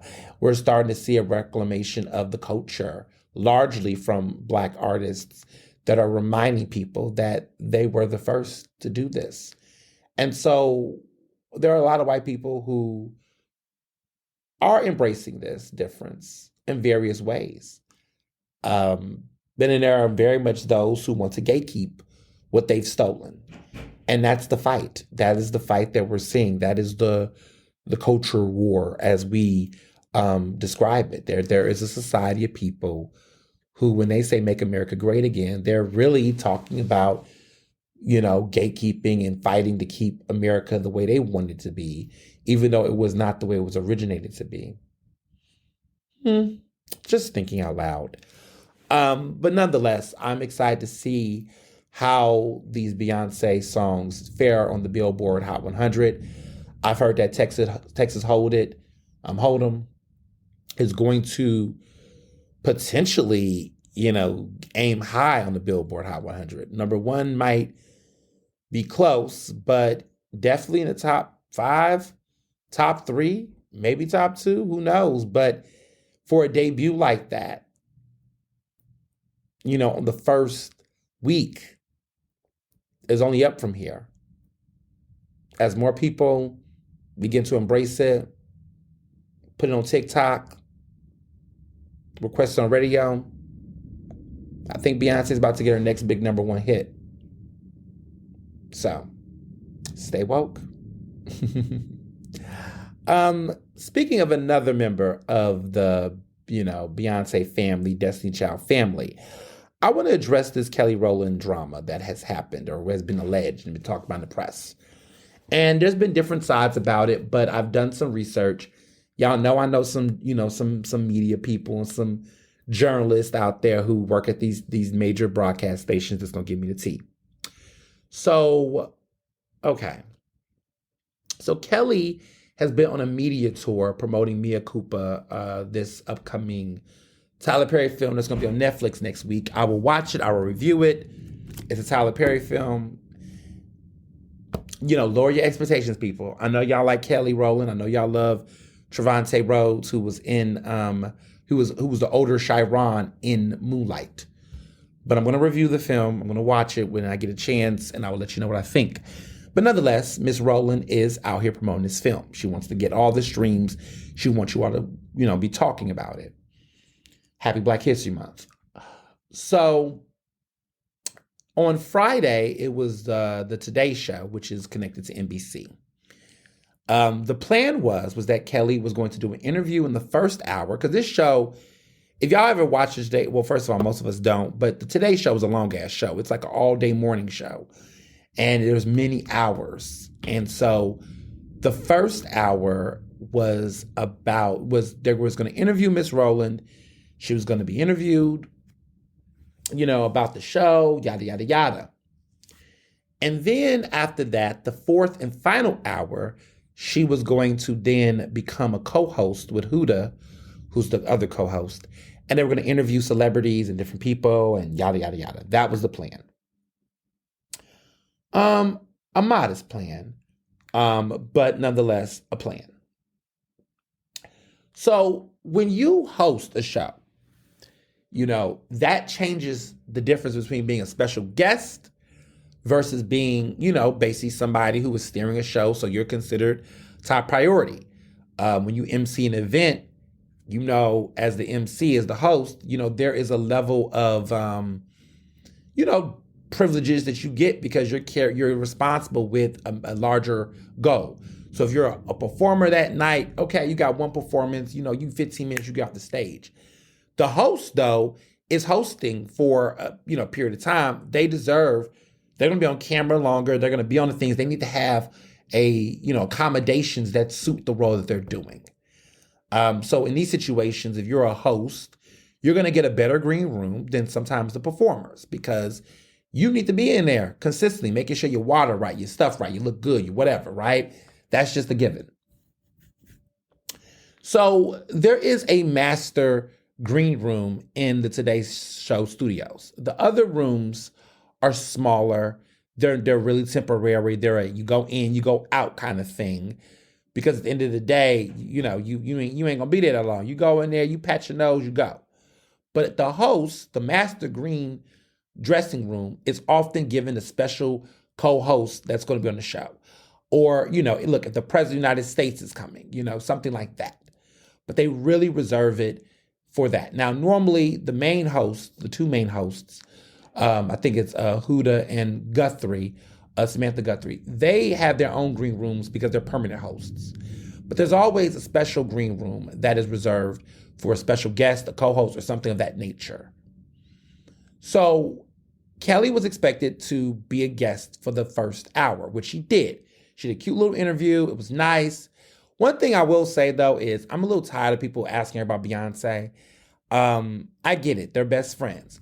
But y'all got to respect Kelly, because when Beyonce is being interviewed, no one's asking Beyonce about the rest of the women. Sometimes they'll ask an occasional, what about DC3 or or Destiny Child reunion tour? They'll ask that. But a lot of times, people are so engrossed in Beyonce that they ask Beyonce about Beyonce. I think it's not cool that every time Kelly has a media run or a show, she's always expected to answer questions about Beyonce, even when it's her moment. Like, Kelly is an artist in her own fucking right. She has her own hits. She was a part of a great group. She's produced great music. She's a great, she acts, she has her own career, y'all. So to consistently ask her about Beyonce at this point in the game is getting kind of old and lazy. And if you don't know enough about Kelly to ask her about her life, then stop interviewing her. Because if I interview Kelly Rowland, man, I wouldn't even know where to start. I have so many questions, good ones and meaningful ones. Like, there's so much to interview her about in her own career and in her own experiences. I would ask about Donna Summer. Like, what's up with this biopic, girl? You gonna do it or not? Like, there's so many great things to ask Kelly. And I just get so annoyed that it's always missed opportunities with mainstream media. Now, other Black artists, Black journalists and Black media will ask Kelly some really great questions about her life and her experiences. And I find those interviews to be the most enriching. But it seemed like mainstream media just look at her as still the dark-skinned girl and Destiny's Child who is doing some other stuff, but we don't know enough to care to actually ask her questions. It's kind of fucking annoying. So anyway, she did her first interview in the first hour. The fourth and final hour, she was supposed to co-host with Huda. They didn't give her the master green room, as she deserved, because they were too busy making accommodations for J-Lo. J-Lo, as you all know, has released her new album, movie, yada, yada, yada, right? And I'm going to talk more about that film in a minute. But I'm looking at this and I'm like, I'm hearing about this, let me be clear. And in this dynamic, they put J-Lo in that master room, even though J-Lo was going to do a quick little one-stop interview in the fourth hour and dip. So, look, I understand J-Lo's a big star, right? But what this feels like was a disrespectful scheduling problem. You decided to put Kelly as a special host. Kelly should have got the big green room. I get J-Lo's a big star, but if J-Lo was going to be in the fourth hour, you all should have put J-Lo at a different time zone and would have made accommodations. Now, if J-Lo's schedule couldn't permit, then y'all should have did something differently. But what they did was they put Kelly in the small green room. And Kelly was like, so I'm about to host this show. Hold this on my back. I stayed here for like 4 hours because she did the first interview, and you're going to make me go in the small green room and not let me get the room I deserve because J-Lo was in this motherfucker and she's going to do a quick little interview so I don't get my proper accommodations? No. So allegedly she left and made them have to figure it the fuck out. And you know what? I'm not mad at her. Because too often, we talk in circle society. Y'all, some of you are like, oh, she has to be humble. Why? Is it humbling to be disrespected? Is it even a humbling moment? The reality is that they did her wrong.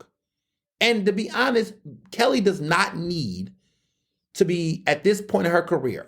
When you've done as much and you've accomplished as much as Kelly Rowland has done in her career, you don't get to be disrespected like that for doing real work. And if it starts with that, it starts with everything else. And she knows her value because at the end of the day, if it was Beyonce, if it was anybody else that has been in the game for over 25 years, if it was Ryan Seacrest who was asked to co-host, you wouldn't think it was okay. So why is it okay for Kelly? It's not okay for Kelly.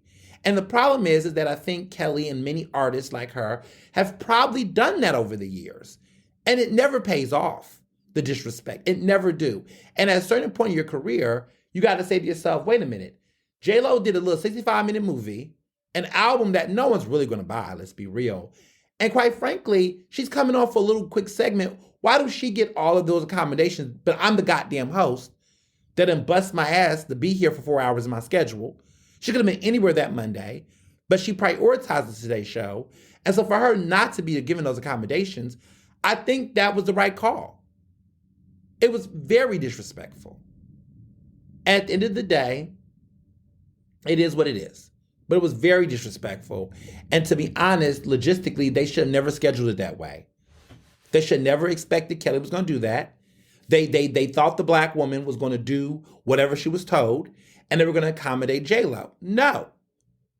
So these are the issues. So she said, no, I'm not doing it. So everybody's like, everyone's like, how did Rita Ora come into the mix? So contrary to reports, Rita Ora did not fall from the sky. Rita Ora did not fall from the sky. Rita Ora was already on the show that fourth hour but they just made Rita. They was able to get Rita to just join, and she adjusted and adapted. Because in my mind, and I know this might be a little messy, but Rita Ora, I still don't understand what Rita Ora do anymore. There was a period of time where she was trying to be a music artist. Remember, they were trying to Rock Nation or whatever, were trying to have a Rihanna duplicate. It never worked, clearly, because we didn't want to party and bullshit. And if you don't know what I'm referencing, so that's exactly the point. No one knows what Rita Ora do. Now, I know she's married to that famous Oscar-winning director, Titi Watiti, who directed Jojo Rabbit and a couple other great films. And he won the Oscar. She's married to him, and he's a nice-looking man. People thought she was mixed and she was black. She's actually, I believe, British, Australian, or her man is Australian. She might be British, but she's not black. She's white. But they tried to frame her like this light-skinned woman, but she was none of that. And recently she's been leaning into this very British, accent in her persona. But people read her as mixed initially because of her involvement with Rock Nation, trying to be this artist that just never happened. No one wants Rita Ora music. And so I don't know what she's doing now. I really don't, honestly. I know that you can't say a person's an industry plant, but if there was a person that I would say fit the industry plant definition, I would definitely say Rita Ora. But to my joke, I always felt like in my mind, Rita Ora is somewhere with a resume around some major studio, some major, some major studio, some major, media conglomerate building just on standby.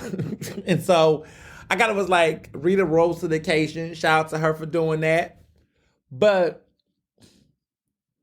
child, she was willing to do it. And that's cute for her because Rita needs that kind of attention to stay in the conversation. Kelly Rowland does not, clearly. So it was what it was. But nonetheless, I found it interesting. So this Ask Ernest is interesting. You all had 2 questions. So I'm going to answer 2 questions. The first one is you all want to understand more about what happened with Bacon Bacon and Fitzwater Cafe. How did I get involved? What was the drama on social media this week? At first I wasn't even going to talk about it, actually. I was just going to what's going to be. But you all want to know about that. And then I'm going to talk about something else that you all was getting into in my IG stories over the weekend. So first of all, let me break down what happened. How do I explain this? Okay, let me give background. So Bacon Bacon, which I've talked about on my show numerous times, is this Black-owned restaurant that is in South Philly. They serve a lot of dishes that are bacon-focused. They have a Millionaire's Bacon dish that they do with a lot of great bacon. And they also have this famous dish called the Hanging Bacon, where there's 5 strips of bacon hung on this like stick that's like a little rising stick. And there's like pieces of cornbread. And it's one of their most signature dishes. It's their highest selling dish. And it's called the Hanging Bacon. Very popular dish. Okay. They opened in December. Keep that in mind. Last week, I was, looking at lists, looking through restaurants. I always do a lot of research on restaurants and cafes. Some things I want to consider put on a list. Sometimes I just want to reject, whatever. But I always do my research. I go on Instagram pages. I look up different places in Philadelphia that I haven't tried before, haven't written about, want to look into, see what they got, whatever. So I landed on the Fitzwater Cafe page. And and this is their Facebook page. They had a special, and at the time I don't know if it was even they called it special, but it was called the Millionaire Bacon and Cornbread, and it was an identical carbon copy of the Bacon Bacon dish. They had 5 strips of bacon, 5 pieces of cornbread on the same type of wooden stand and look as Bacon Bacon did. Y'all, I was over it. I said, not theft during Black History Month. I know these white people, which, by the way, Fitzwater Cafe is not that far. I think it's in South Philly as well, because Bacon Bacon is in South Philly. They're not that far from each other in distance and locale. So the likelihood of this restaurant taking this is very, very probable. It's no way. There is no other restaurant in Philly open right now that is doing with bacon what Bacon is doing. I mean, just the concept, the style, the aesthetic. Now, it would have been one thing if, let's be clear, there are people who've done hanging bacon. Somebody talked about how, what's that place called? Bankroll did 2 bacon strips or whatever and called it something billionaires bacon or something like that. There are bacon hanging dishes. But the difference here is the cultural embrace of like the fact that the owner, right, Justin and Melvin, they're co-owners, they're both Black. There was a purpose of the fact that cornbread was incorporated and that they did the number of strips they did because it was shade, because a lot of these restaurants who have done hanging bacon type of dishes, quote unquote, only would give you like 2 measly slices. They did 5 because they was trying to make a point of being generous, right? Of like, wait a minute, why? There's a method to their madness. Cornbread, I mean, that was the Black aesthetic. All of this was a cultural remix on this dish. And so if another group would have did their own hanging bacon situation, but let's say they would have said, we're going to use, pimento, whatever, that's a whole different vibe and concept. But I was trying to figure out why would this, I guess, it's a white-owned restaurant, would try to incorporate this type of dish. It just didn't seem like it made sense. So I called it out. I said, this is cap. This is copying. This is theft. Like, not during Black History Month, you're not. So I shared it on my social. And quickly after that, the owner DM'd me. It was a white woman. And she does this thing about, I could see tons of screenshots of other people that did hanging bacon. I said, let me tell you something. What we're not going to do is this. She's going to start about talking about some, it's a shame or whatever that you had to, use race and division or some shit. I'm like, girl, listen. Ernest in 2016 might have felt alarmed by that accusation and narrative, but Ernest in 2024, child, fuck you. Okay, fuck you. I don't care about you. I don't care.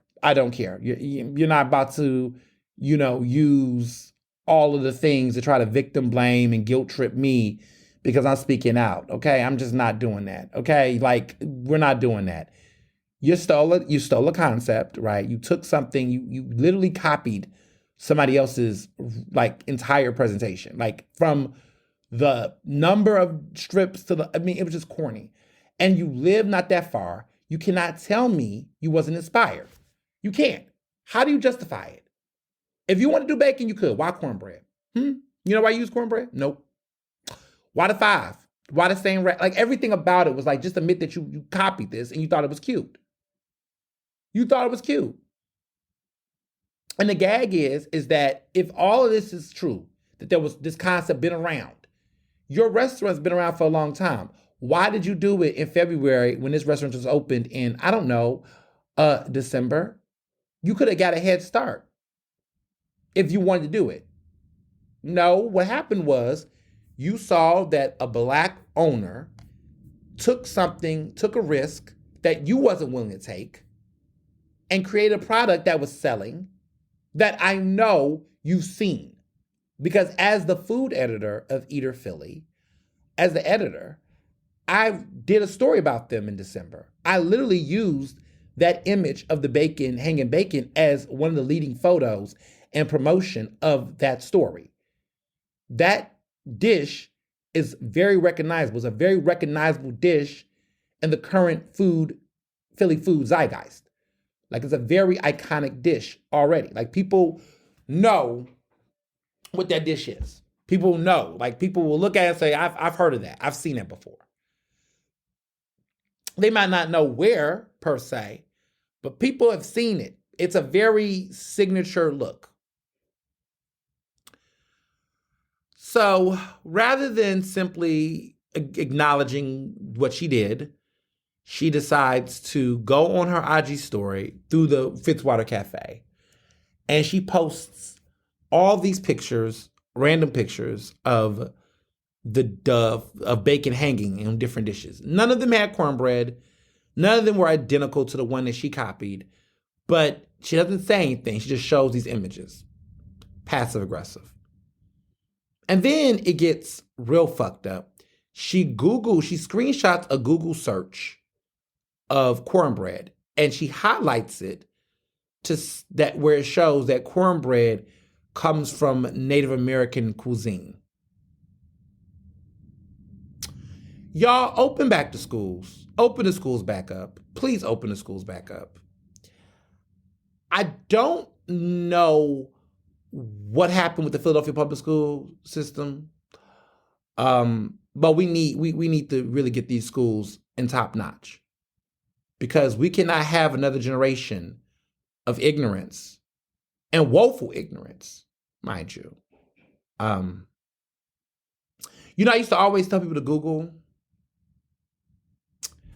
I might have to change it, because Googling without context is like swimming without goggles. Like, if you don't have...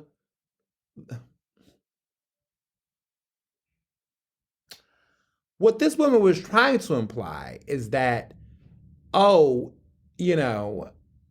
don't know, that Black people don't have a cultural, historical connection to cornbread.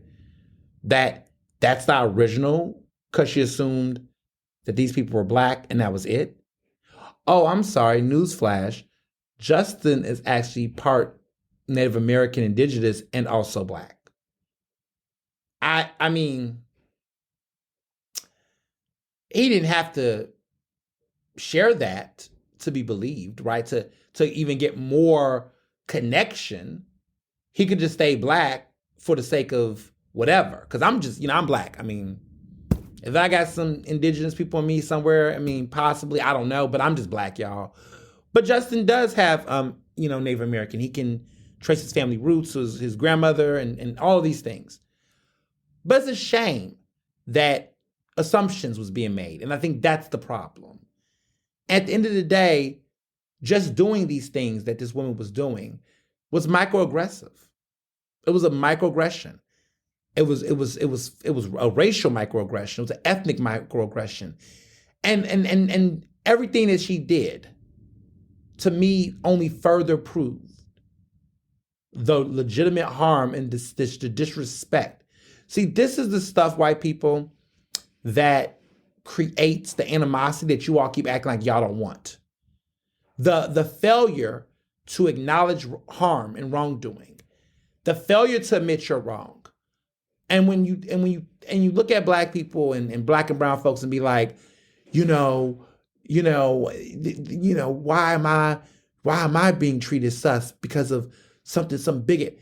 Baby, the bigots are amongst us. They're in Philadelphia, baby. They are in this society. They are in classrooms and in newsrooms and in kitchens and restaurants. They are not far away.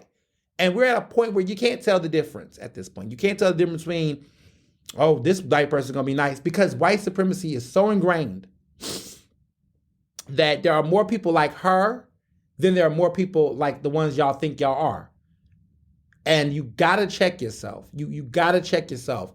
And you got to stop acting and being so personal and defensive. You got to recognize that a lot of the stuff that people are feeling in this society is rooted in a lot of the historic and still ongoing harm that is still happening. And so when you have a Black person that have lived through this your entire life, excuse me for not just automatically trusting a white person. Especially when it comes to this type of behavior. Because at the end of the day, she could do something like this and still have a business, which she do. And so the update is that Philly Mag did a story about it, and of course I am the political writer at large for Philadelphia Magazine. But Kaylani, who's the food editor there at Philly Mag, did a story about everything and properly acknowledged my role in all this, bringing this to light. She interviewed, Justin. She interviewed the restaurant owners, and in the interview, the lady mentions that she didn't steal anything, that she didn't even know the other dish existed. Bullshit. But she said that, if she was on the other side, she would be flattered that it was an inspiration. What? Anyway, She also goes to talk about how, she been knew about this dish for years and she was always going to do it. But they said it was a special that's no longer on the menu. Hmm, hmm, hmm. And that, they were moving on. So, although I am blocked from the page, because I get banned and blocked often, as your Marcus would say, I am elated that mission was accomplished.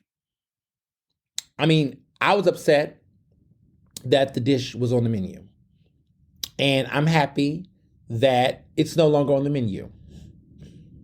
And I'm happy that this sends a message loud and clear to a lot of other restaurants out here that think that they can do this and not get called out on it.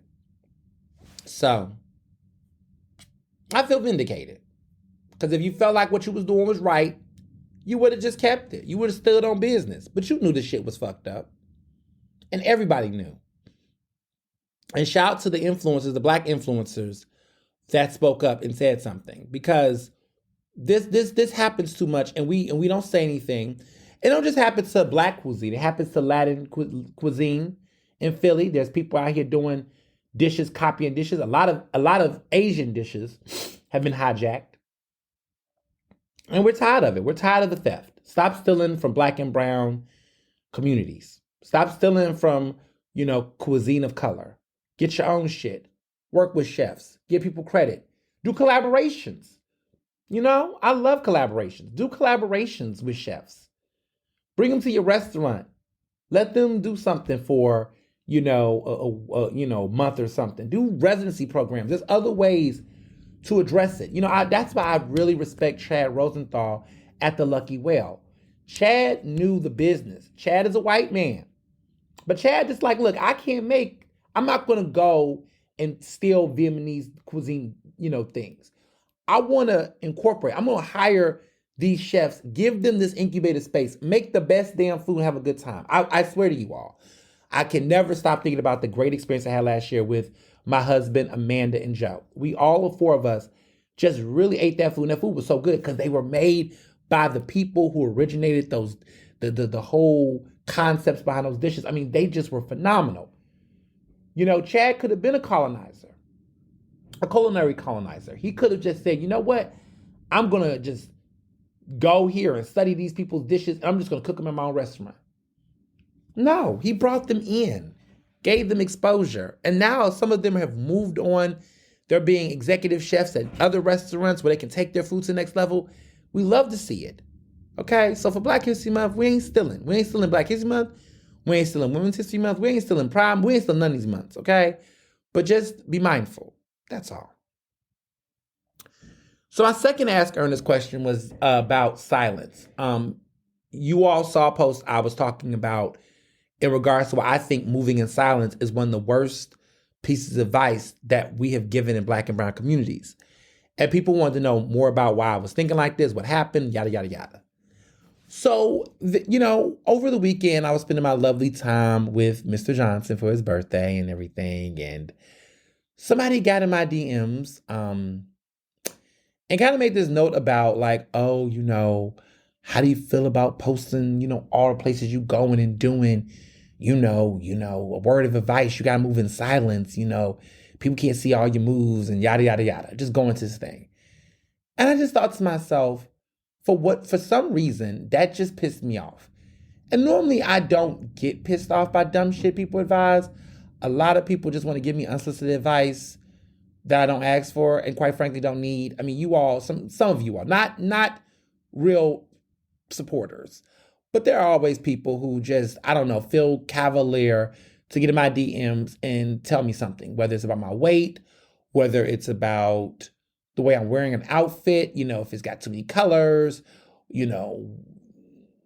all types of shit, and it's like, who the fuck are you? And you know what I do, y'all? A lot of times I don't respond back. I don't respond back.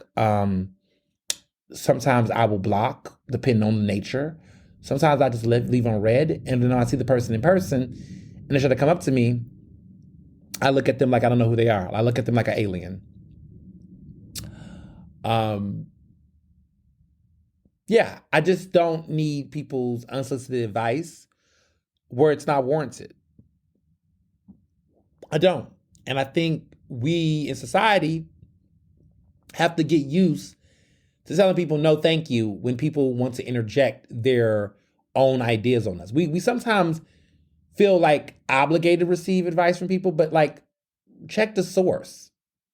Everyone has an opinion about everything. Everybody has an opinion about what to do, what to this. And it's like I'm at a point in my life where I recognize every advice that people give me is not warranted of a response, a consideration, or any of those type of things. And where I'm at in my career, I have a team. I have consultants. I have friends and family and people that I trust that I will, consider things from. If you're not that person, that designated team, I really don't want your advice. If it's pertaining to my personal life. Now, there are some times when people say things like, oh, I would love for you to do a podcast. Well, baby, give me some podcast money. When I didn't have the podcast money, but like people just throw stuff. I want to see you on a TV show. Bitch, you my producer. Like, it just sometimes it gets annoying because it's like, do you even know what my goals are? Do you even know what my dreams are? Do you even know, have you ever considered maybe that what you think is what is for me, I can go harder, I can go bigger, and that I can aim for something? I remember for a long time, people just tried to read my goals. They were like, oh, I could see you on CNN. I don't even want to be on fucking CNN. Definitely not anymore now. I really don't. I don't find that interesting. I remember for a period of time when I was writing, folks were like, oh my goodness, when you gonna go at the Inquirer? And people get really disrespectful. They'll say, oh, and you could be the real reporter you want to be. Baby, I'm already a real reporter. I'm sorry that you think that the Inquirer defines a real reporter, but child, please. I have reported so well that the Inquirer has had to cite me numerous times and have had to follow the lead of the work that I led, okay, in order to catch up. Baby, I don't need a place like that to define my work. Some of y'all listeners may be like, really, people said that? Yes, people have said this. I've heard one day you're going to be at the New York Times. But why is that the goal for y'all one day? What if I've already written in there a couple times and it was good enough for me and I'm good? I don't really need to be there for anything. But again, this is people who are not, one, in my industry, two, not in my world, don't understand my vision for what I want to do for my life, and have made assumptions based on their projections about their life. So when I tell you all that living in Philadelphia is a choice, I absolutely mean it. If I wanted to go to LA, I could go to LA. If I wanted a job in LA, I could get a job in LA. If I wanted to live in New York City, I could live in New York City. If I wanted a job in New York City, I could get a job in New York City. Like, I get a job anywhere I want in the fucking United States. And even London too, because I'm that bitch. I'm just being 100. And I can give you receipts. There are opportunities in all of these places I just named, and I could go there if I wanted to. I could go to Atlanta. I could go to Houston. I could go anywhere I want in the United States and get a job.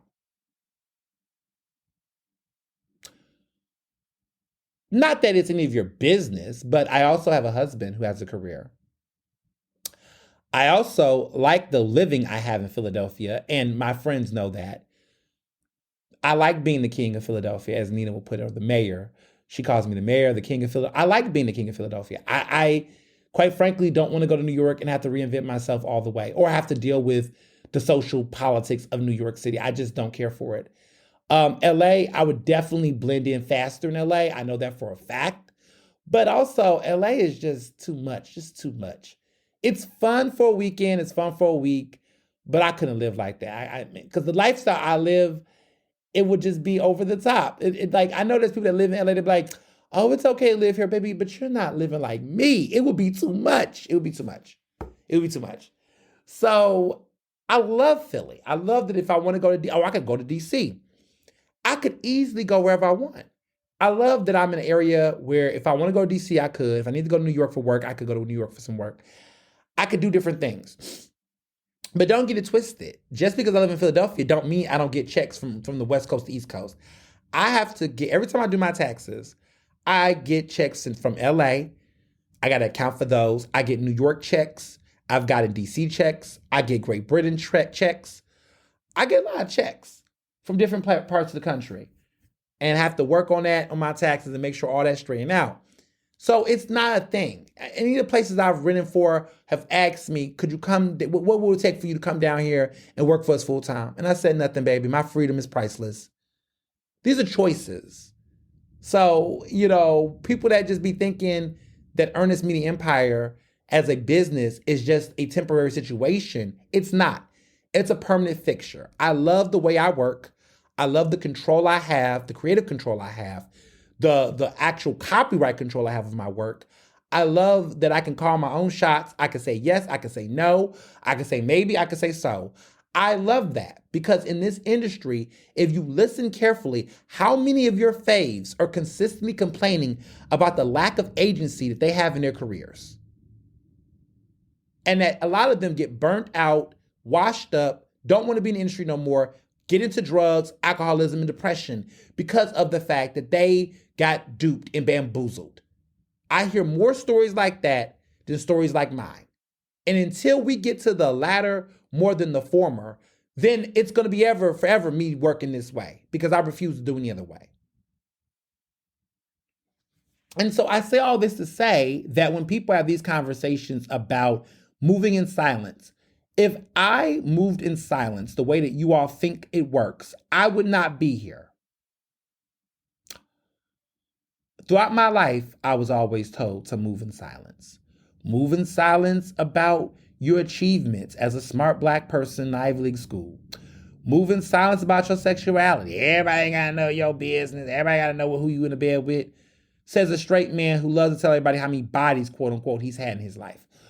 I was told to move in silence about my achievements and my awards, Oh, why you gotta put a award-winning journalist? Why can't it just be, because I got my motherfucking awards, and not just any awards, national awards. Sit your ass down. But I was always told to move in silence because of they, and they, and they, and they, and they. They don't want this, they don't want this.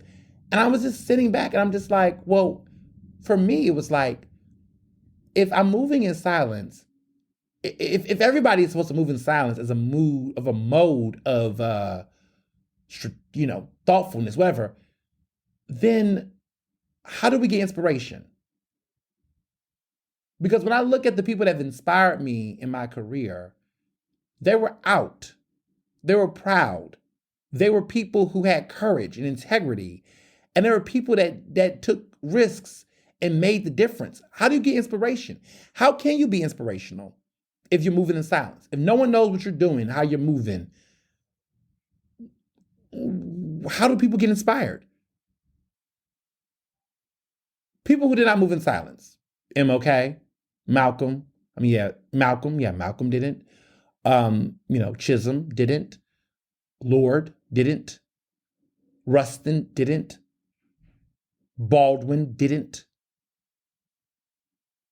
Sojourner Truth didn't. Tubman did it. They didn't do it. They didn't move in silence. And I'm going to get somewhere with what I mean by this. They were people who were very clear publicly about what they stood on. They were very clear about what they believed and what they meant. And that intimidated people, but it also liberated people. And while it scared some people, it also inspired some people. And while it ruffled some people, it also radicalized some people. And while it might have given them some hardships, it also gave people the tools to empower themselves. And so when I hear people talk about moving in silence, I ask myself, who is that for? Because if you're trying to do collective work, if you're trying to make an impact, then moving in silence only serves you. And if you don't want to make an impact for other people and you worry about yourself, then you can do that. Moving in silence works if you're a selfish motherfucker. I'm sorry. If you're somebody that's worried about yourself and your own business and your own money, then move in silence, right? Because let me tell you why I feel about this moving in silence, right? Moving in silence to me in this type of way you doing some scammy shit, or you don't want to be accountable. See, when you move in silence, and no one knows what you're doing, then no one can hold you accountable, which means that you're able to navigate and bullshit and do whatever to make it to the top because you don't have to answer to anybody or you don't have to be accountable to community. So there are little areas where you can slide through the cracks. And a lot of people love to do that as a means of being quote unquote successful. Yeah, and they get individual success. But the problem with individual success and achievement is that's why we as a community have not moved forward, because there's too much individual thinking and not enough collective thinking. And so there are people that will say, well, what about MLK when they was coming up with their plans and they were strategizing this? Okay, that's not moving in silence. That's being strategic. And yes, when you are someone who is public facing and you're doing things, you're doing what you're doing, yes, there comes a time where you can have some privacy, right? To make some decisions and think things through a little bit. But your overall effect should not be in silence. And that's not actually silence. I'm a wordsmith. Okay, I'm big on words and their meanings and their context. If what you're saying is strategy, if you're saying discernment, are you saying thoroughness? Are you saying reflectiveness? Maybe you're meaning other things than silence. But the fact that you're moving silence as a, synonym for these types of actions is very telling. And the problem is people just love to adapt rap lyrics to justify what they do. Everybody want to be the American gangster that Jay-Z was rapping about. Everybody want to be the gangster moving in silence that Lil Wayne referenced. Y'all, like it's so fucking annoying. And it's really a fucking Gen Xer problem, because Gen Xers, I know hip hop has a stranglehold on y'all old hip hop, but there has to be a point in time where you criticize young people for their stand-up, but you stand too for the things you like. You obsess. You think these people are gods and prophets, and it's like, oh, shut up. Some of that shit that they're saying is just cute for a song, no rhyme or reason. And if you really base your philosophy on rap lyrics and songs from these people, my God, you're no worse than the kids you're getting mad at. And you wonder where the kids got it from. They got it from you. Parents, grandparents, uncles and shit. They got it from you. So it's interesting. But nonetheless, I say all this to say that as a Black queer man who's lived my life, I just don't have a need to live in silence. I just don't. I don't. I think being who I am, how I am, is serving as inspiration to so many people, to aspire to know it's real, to not feel erased, to not let anybody continually act like every 5-10 years this is the first time this ever happened when it wasn't, that we've been in the society, we've been around forever, that our existence worked, that everything isn't doom and gloom, that there is some beauty in this madness, and that there is still opportunity and hope. And so when others say move in silence, I say move out loud and proud, because it's not about you. It's about inspiring people. It's about really building change. And I say this because connecting this again to full circle about not being in silence, I think about Kelly Rowland's experience about her not speaking, about her putting her foot down. I never talked about this before, but I'll share it briefly. There was a radio interview that I had for my book. And I was on tour, city to city, and we was invited to come on this radio station and do this interview. It was a good radio station, or known radio station. It was not the Breakfast Club. Let me get y'all together. We don't do Breakfast Club over here. We just don't. But pretty much the station I was going to be on, it was a good opportunity. I got there. Okay, so I was scheduled to come on air. They told me 10:30 was my call time. I arrived at the station at 9:45 a.m. So that was about 45 minutes. I wanted to come on time because, one, I wanted to warm up. I wanted to be in my green room. I wanted to be ready. I wanted to be, I wanted to be in a good space mentally. I didn't want to feel like I was coming in and out, like that.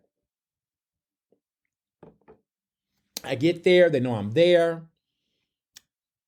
I'm seated. Everything's good. So then we get to about 10:30. I'm ready. I'm told, oh, the host wants to continue to have this conversation with another guest. They're going to stay. They're going to keep the guest on for a little 5 to 10 minutes. I'm like, okay, cool. My segment was supposed to be about 20 minutes. So we were really happy to do the interview because we were going to do a good meaty interview, like a really good meaty interview. And so I was really excited because this is an opportunity for my book to get a wide national audience. That was the aim. This host, 5 minutes passed, 10 minutes passed. Okay, we now at about 10:45 a.m. And they're like, we're going to do a couple of minutes and then we're going to get to you on a break. So I'm like, all right, but this is eating my time. Because I need to be out of there at 11 o'clock. That was the plan. Child, it was 5:55 a.m. They come to me and they're like, oh, we're ready for you, but it's going to be quick. You know what I'm saying? You've got 5 minutes to do your thing. And then, that's that. But we ready for you. I said no.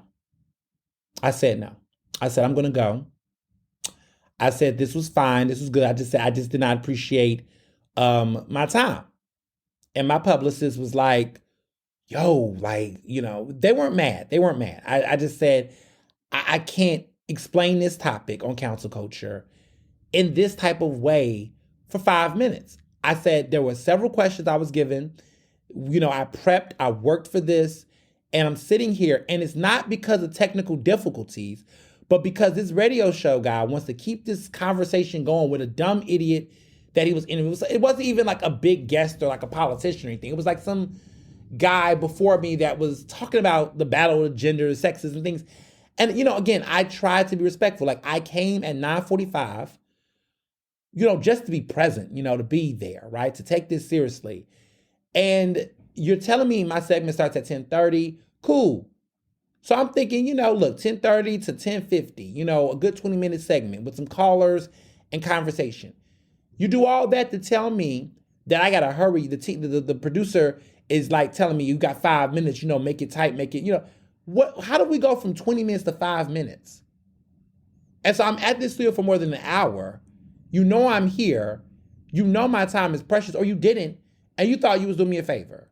So I said no. I was not going to do that to my work. I wasn't going to do it to myself, and I wasn't going to have it. And I could have been silent. I could have been passive. I could have just went with the flow. But quite frankly, if they disrespect you like that, they'll do it again and again and again. And at some point, you got to put your foot down and say no. So that's what I did. So I don't move in silence. I just don't. It's not for me. So moving along, I did see J-Lo's new movie. It's only 65 minutes, y'all. So it's only by an hour. Ain't Look, I don't know how okay, if you take the movie seriously, it's a mess. If you watch it with the sense of J-Lo is gagging her own self, you will find it funny and entertaining. The cameos were all over the place. I mean, in a way that's like everybody's in this goddamn movie. I found it cute. It's corny, it's cheesy, it's silly, it's campy. And so I enjoyed it for the campiness. Will I watch it again? Probably not.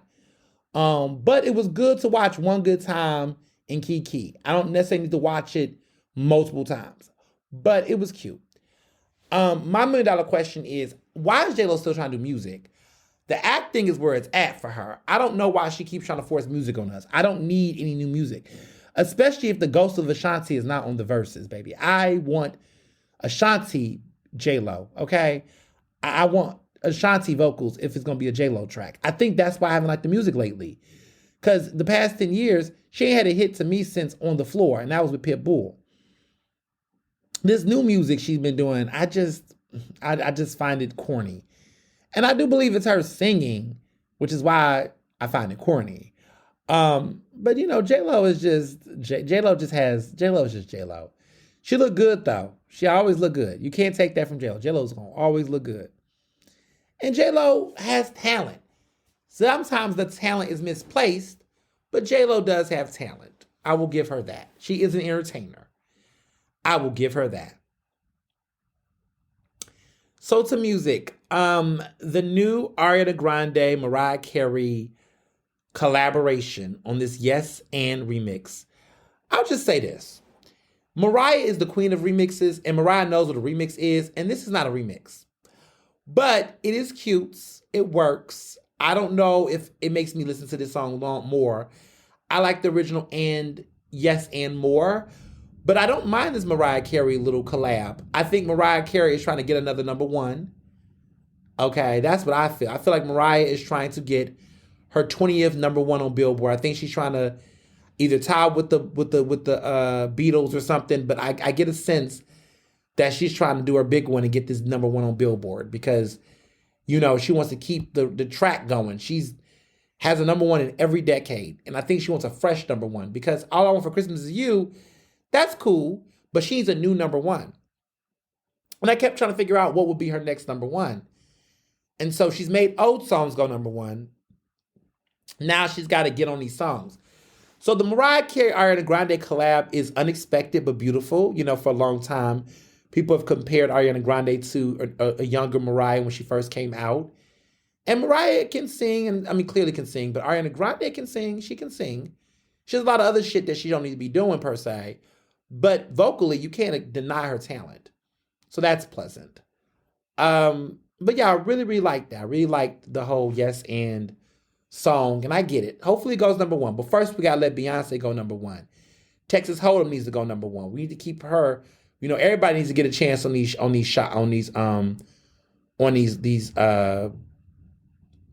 charts.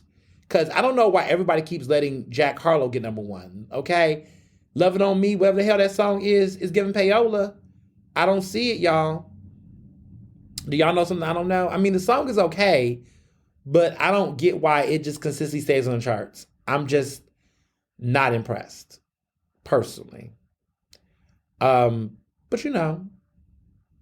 stranger things have happened. So, moving along.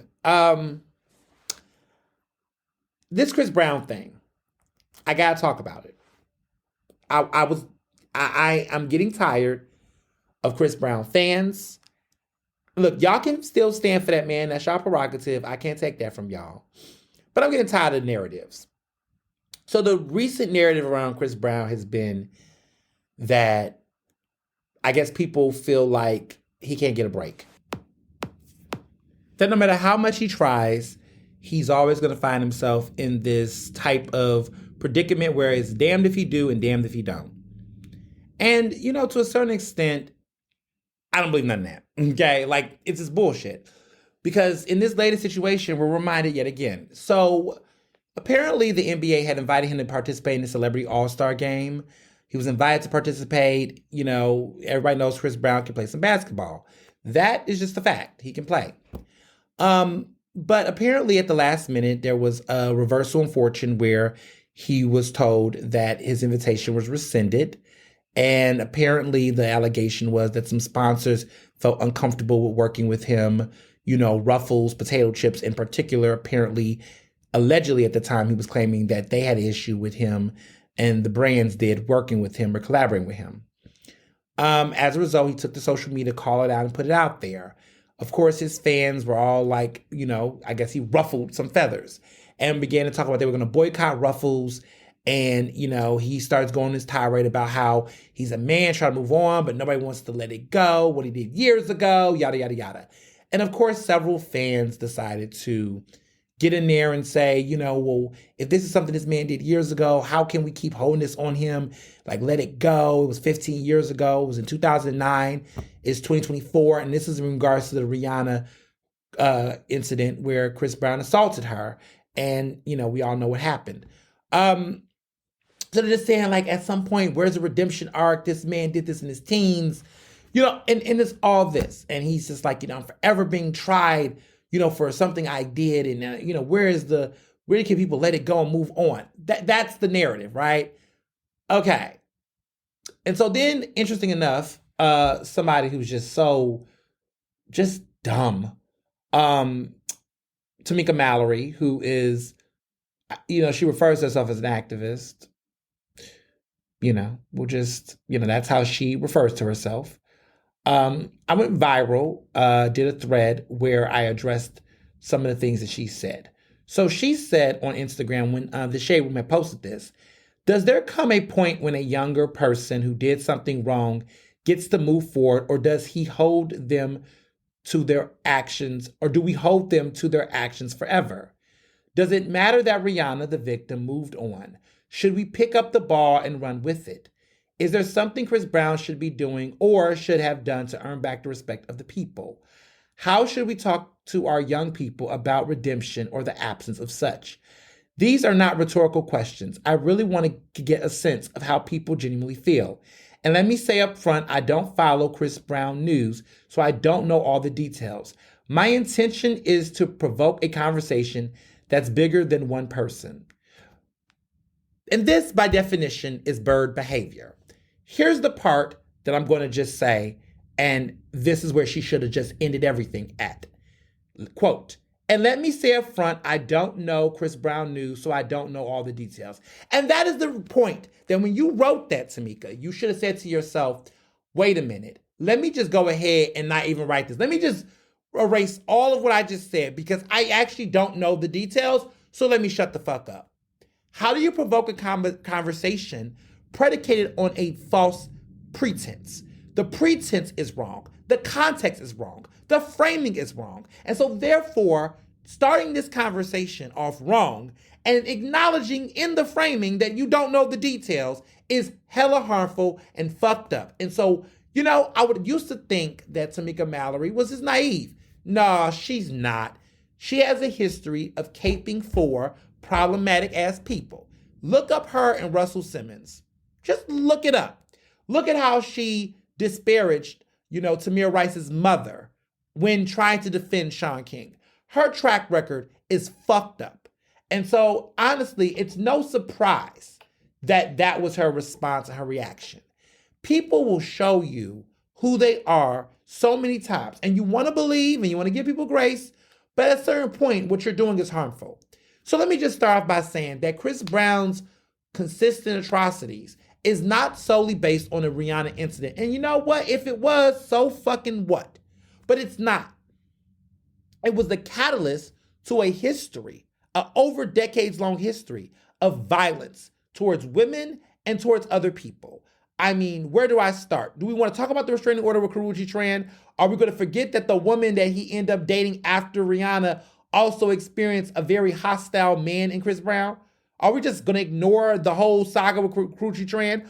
Are we going to ignore the subsequent violent acts that he's had, his acknowledgement of being affiliated with a gang, his behavior? There were reports last year they were trying to fight Usher. And that all got squabbled. But this man is out of fucking control. He's always getting into it. He's always in some violent shit. And at some point, you got to take a step back and go, okay, is this really, are we really acting like this is not a hothead? When I think about hotheads in the industry right now, the top hotheads is DaBaby, it is Chris Brown, and it is Trey Songz. One thing about Trey Songz, he gonna put his hands on you. He always gonna put his hands on somebody. And Chris Brown has always found himself in a situation where there's always violence.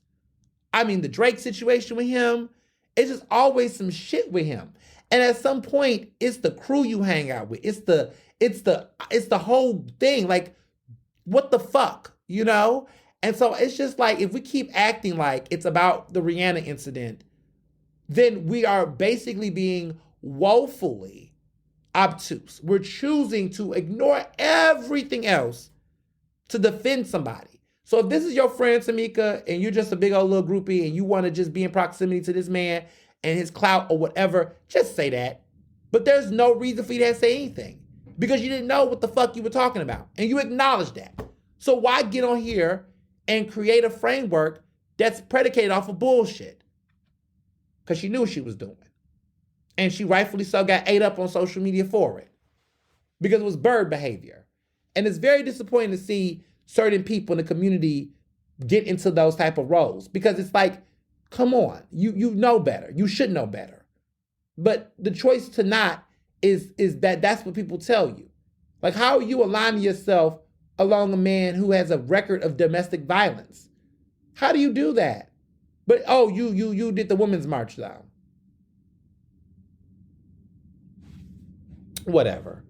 I just tell you that there are people who will be anything and everything for a check, anything and everything to be relevant, and they don't have a grounding principle or an ounce of integrity or a fucking spine to rise above this type of shit. Period. Wasn't a fan, still not a fan, and this is an example why I will never be a fan. And to answer the question, Ruffles did respond on social media with a statement basically saying that they didn't have anything to do with that. So clearly somebody's lying. And I'm not saying Chris Brown is lying, but I don't know why people don't look at the NBA, the NFL, these leagues, because these leagues be lying. And so they threw probably Ruffles under the bus, but it was probably them. It was probably them. And they didn't want to say that, but, come on. You invited somebody, you uninvite them. Somewhere along the mist, there was an issue. But, at the end of the day, I don't feel bad for Chris Brown because the truth of the matter is Chris Brown still has a career. Most people in society if they would have done what Chris Brown did, they would have been in jail for a period of time and they would have never had a career. We over here acting like, oh my God, Chris Brown has been canceled. No, Chris Brown never really got canceled. Chris Brown is going on to win Grammys. Well, a Grammy. He consistently has sold out tours. He has had multiple platinum selling albums. He has, to be honest, has outpaced, he's had a long career. His career is fairly successful. Like if you look at the number of artists that have come out in the past 25 years or in the 21st century, Chris Brown is in the top 20 of artists that came out in this century that is successful. Like I'm talking, they weren't in the 90s. Like Beyonce is not a 21st century artist. Like she started in the 90s. I'm talking about artists that came out in the 21st century and have had longevity. Chris Brown is one of those people. Like Rihanna. Rihanna is on that list. Ariana Grande is on that list. Ed Sheeran, Taylor Swift, Chris Brown. I would say Nicki Minaj. These are artists that came out in the 2000s, the 21st century, that have had a long-standing career. I would even say Kanye, because Kanye came out in the 2000s officially. So I would say that he's one of those great 21st century artists based on his longevity in music. So you can't take that from him. I would add Bruno Mars on that list too. The Weeknd as well. But Chris Brown has a place. So to a certain extent, I just feel like people are talking about how far he could have went. You don't know. And here's the thing, every artist is going to have what they're going to have. This whole, if they didn't do that, he would have been Michael Jackson. Maybe not. But you know what? It says something that in spite of everything, he is still out here making music and still out here making millions of dollars and still has a career. He owns the masters of his work. Like, y'all keep trying to frame it like, oh, Chris Brown going down bad. Oh my God, Chris Brown, has gone down bad. Like, he's just suffering and he's just can't, people can't let go. The fuck? I think a lot of people have let go of what he's done.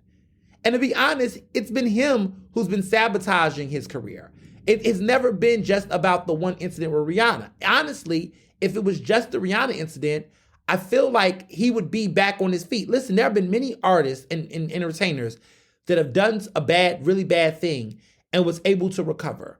I think about Mariah Carey. Well, she didn't do a bad thing, but she had a meltdown and was able to get back on her feet and get her career popping. And we don't even think about glitter anymore. I'm thinking about Robert Downing Jr. He had a couple of issues in his career, and then he bounced back. And so the issue with Chris Brown is that Chris Brown feels entitled to be who he is and whine like a baby every time he doesn't get his fucking way. And it's like, you got to recognize your current behavior. It's always, I'm trying to work on being a better person. You said that last year, and the year before that, and the year before that. How many times you gonna keep working on yourself? And the luxury is that he works on himself while fucking up, and people still feel bad for him. It's the colorism for me. Because if Chris Brown was dark-skinned, the way that we talk about him and we emphasize him as a baby and treat him like he's a man who makes mistakes, that's a grown-ass man. He's grown, y'all. He's not the little boy that y'all remember in, back in the day when he was singing them little teeny bops. He's not that dude anymore. I'm just saying. So, in TV, I've been watching Truman and the Swans, or Capote and the Swans. It's Capote because it's Truman Capote. So it's Capote and the Swans, I believe it's called. And it's very good. Like I've been telling you, every episode has been really good. I love it. And it's called Capote versus the Swans. Let me correct. It's called Capote versus the Swans. And it is so good. I've been watching every episode. So far, I'm up on episode 4. Episode 5 comes out this week. And it's giving, y'all. It's giving. It's a great miniseries. And I'm really falling for this show.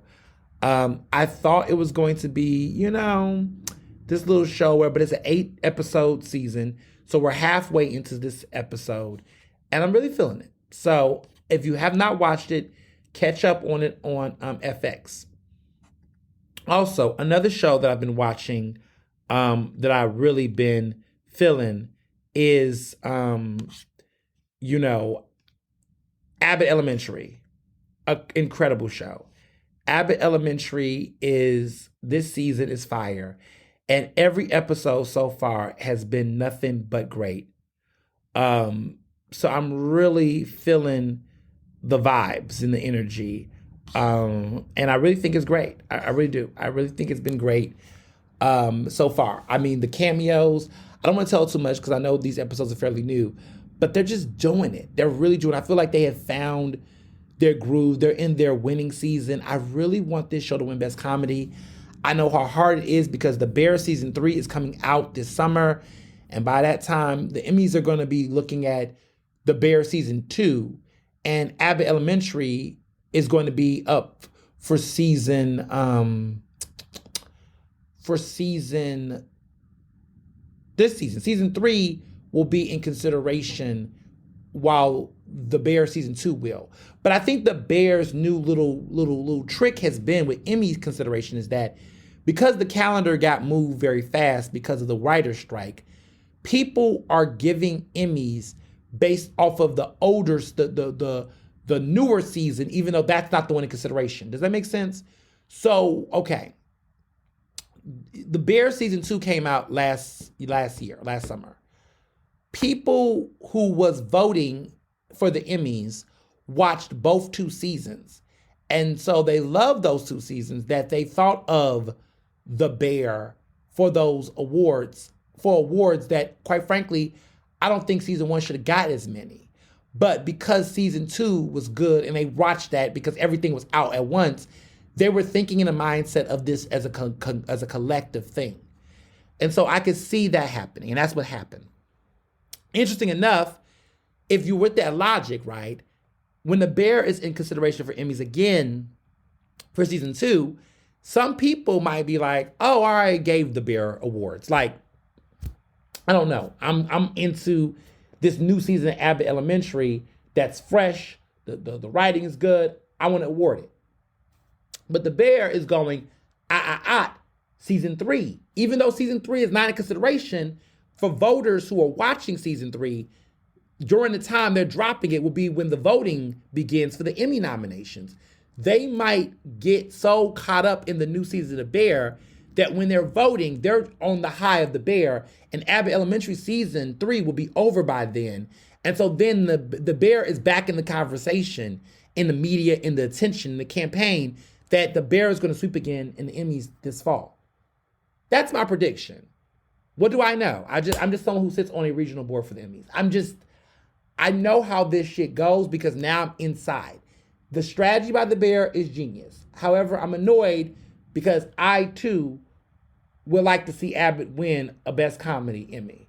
But it just looks like what the Bear is doing right now is they're on their run right now. Drama is interesting because Succession is out. You know, it's the final season happened. They did their big one. They did their grand sweep. Everybody got their big ones, okay? Now the question is, who's going to be the next new drama that's going to be in conversation for this win for the drama series? We'll see. You know, it's going to be interesting. What is going to be the new hot drama? I don't know if it's going to be The Crown. People's been saying, The Crown just did their final season. The Crown is over now. And so some people are like, maybe The Crown might get it. But I feel like The Crown has had such a, it kind of ended and a lot of people weren't enthusiastic about it, that the final season of The Crown just kind of came and went. I don't see it really taking up much personally. I don't see it. I could be wrong. But that's not what I'm sensing. I don't know who's going to get that drama. There's going to have to be a new TV show. Honestly, they should move the Bear to drama and keep Abbott at comedy. Because to be honest, the Bear isn't a comedy. The Bear is really a drama. The Bear should go to the drama category and then Abbott should have comedy. They're not going to do that though, but they should. Because I feel like the Bear would still win in drama. And it's more dramatic than comedic in my opinion. I cried more than I laughed watching the Bear.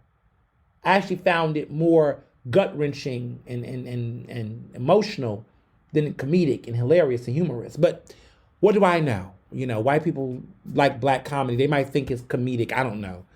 But that's just some observations I've made. But overall, I'm super excited about all the things coming up this week. There's a lot of great opportunities, some cool surprises.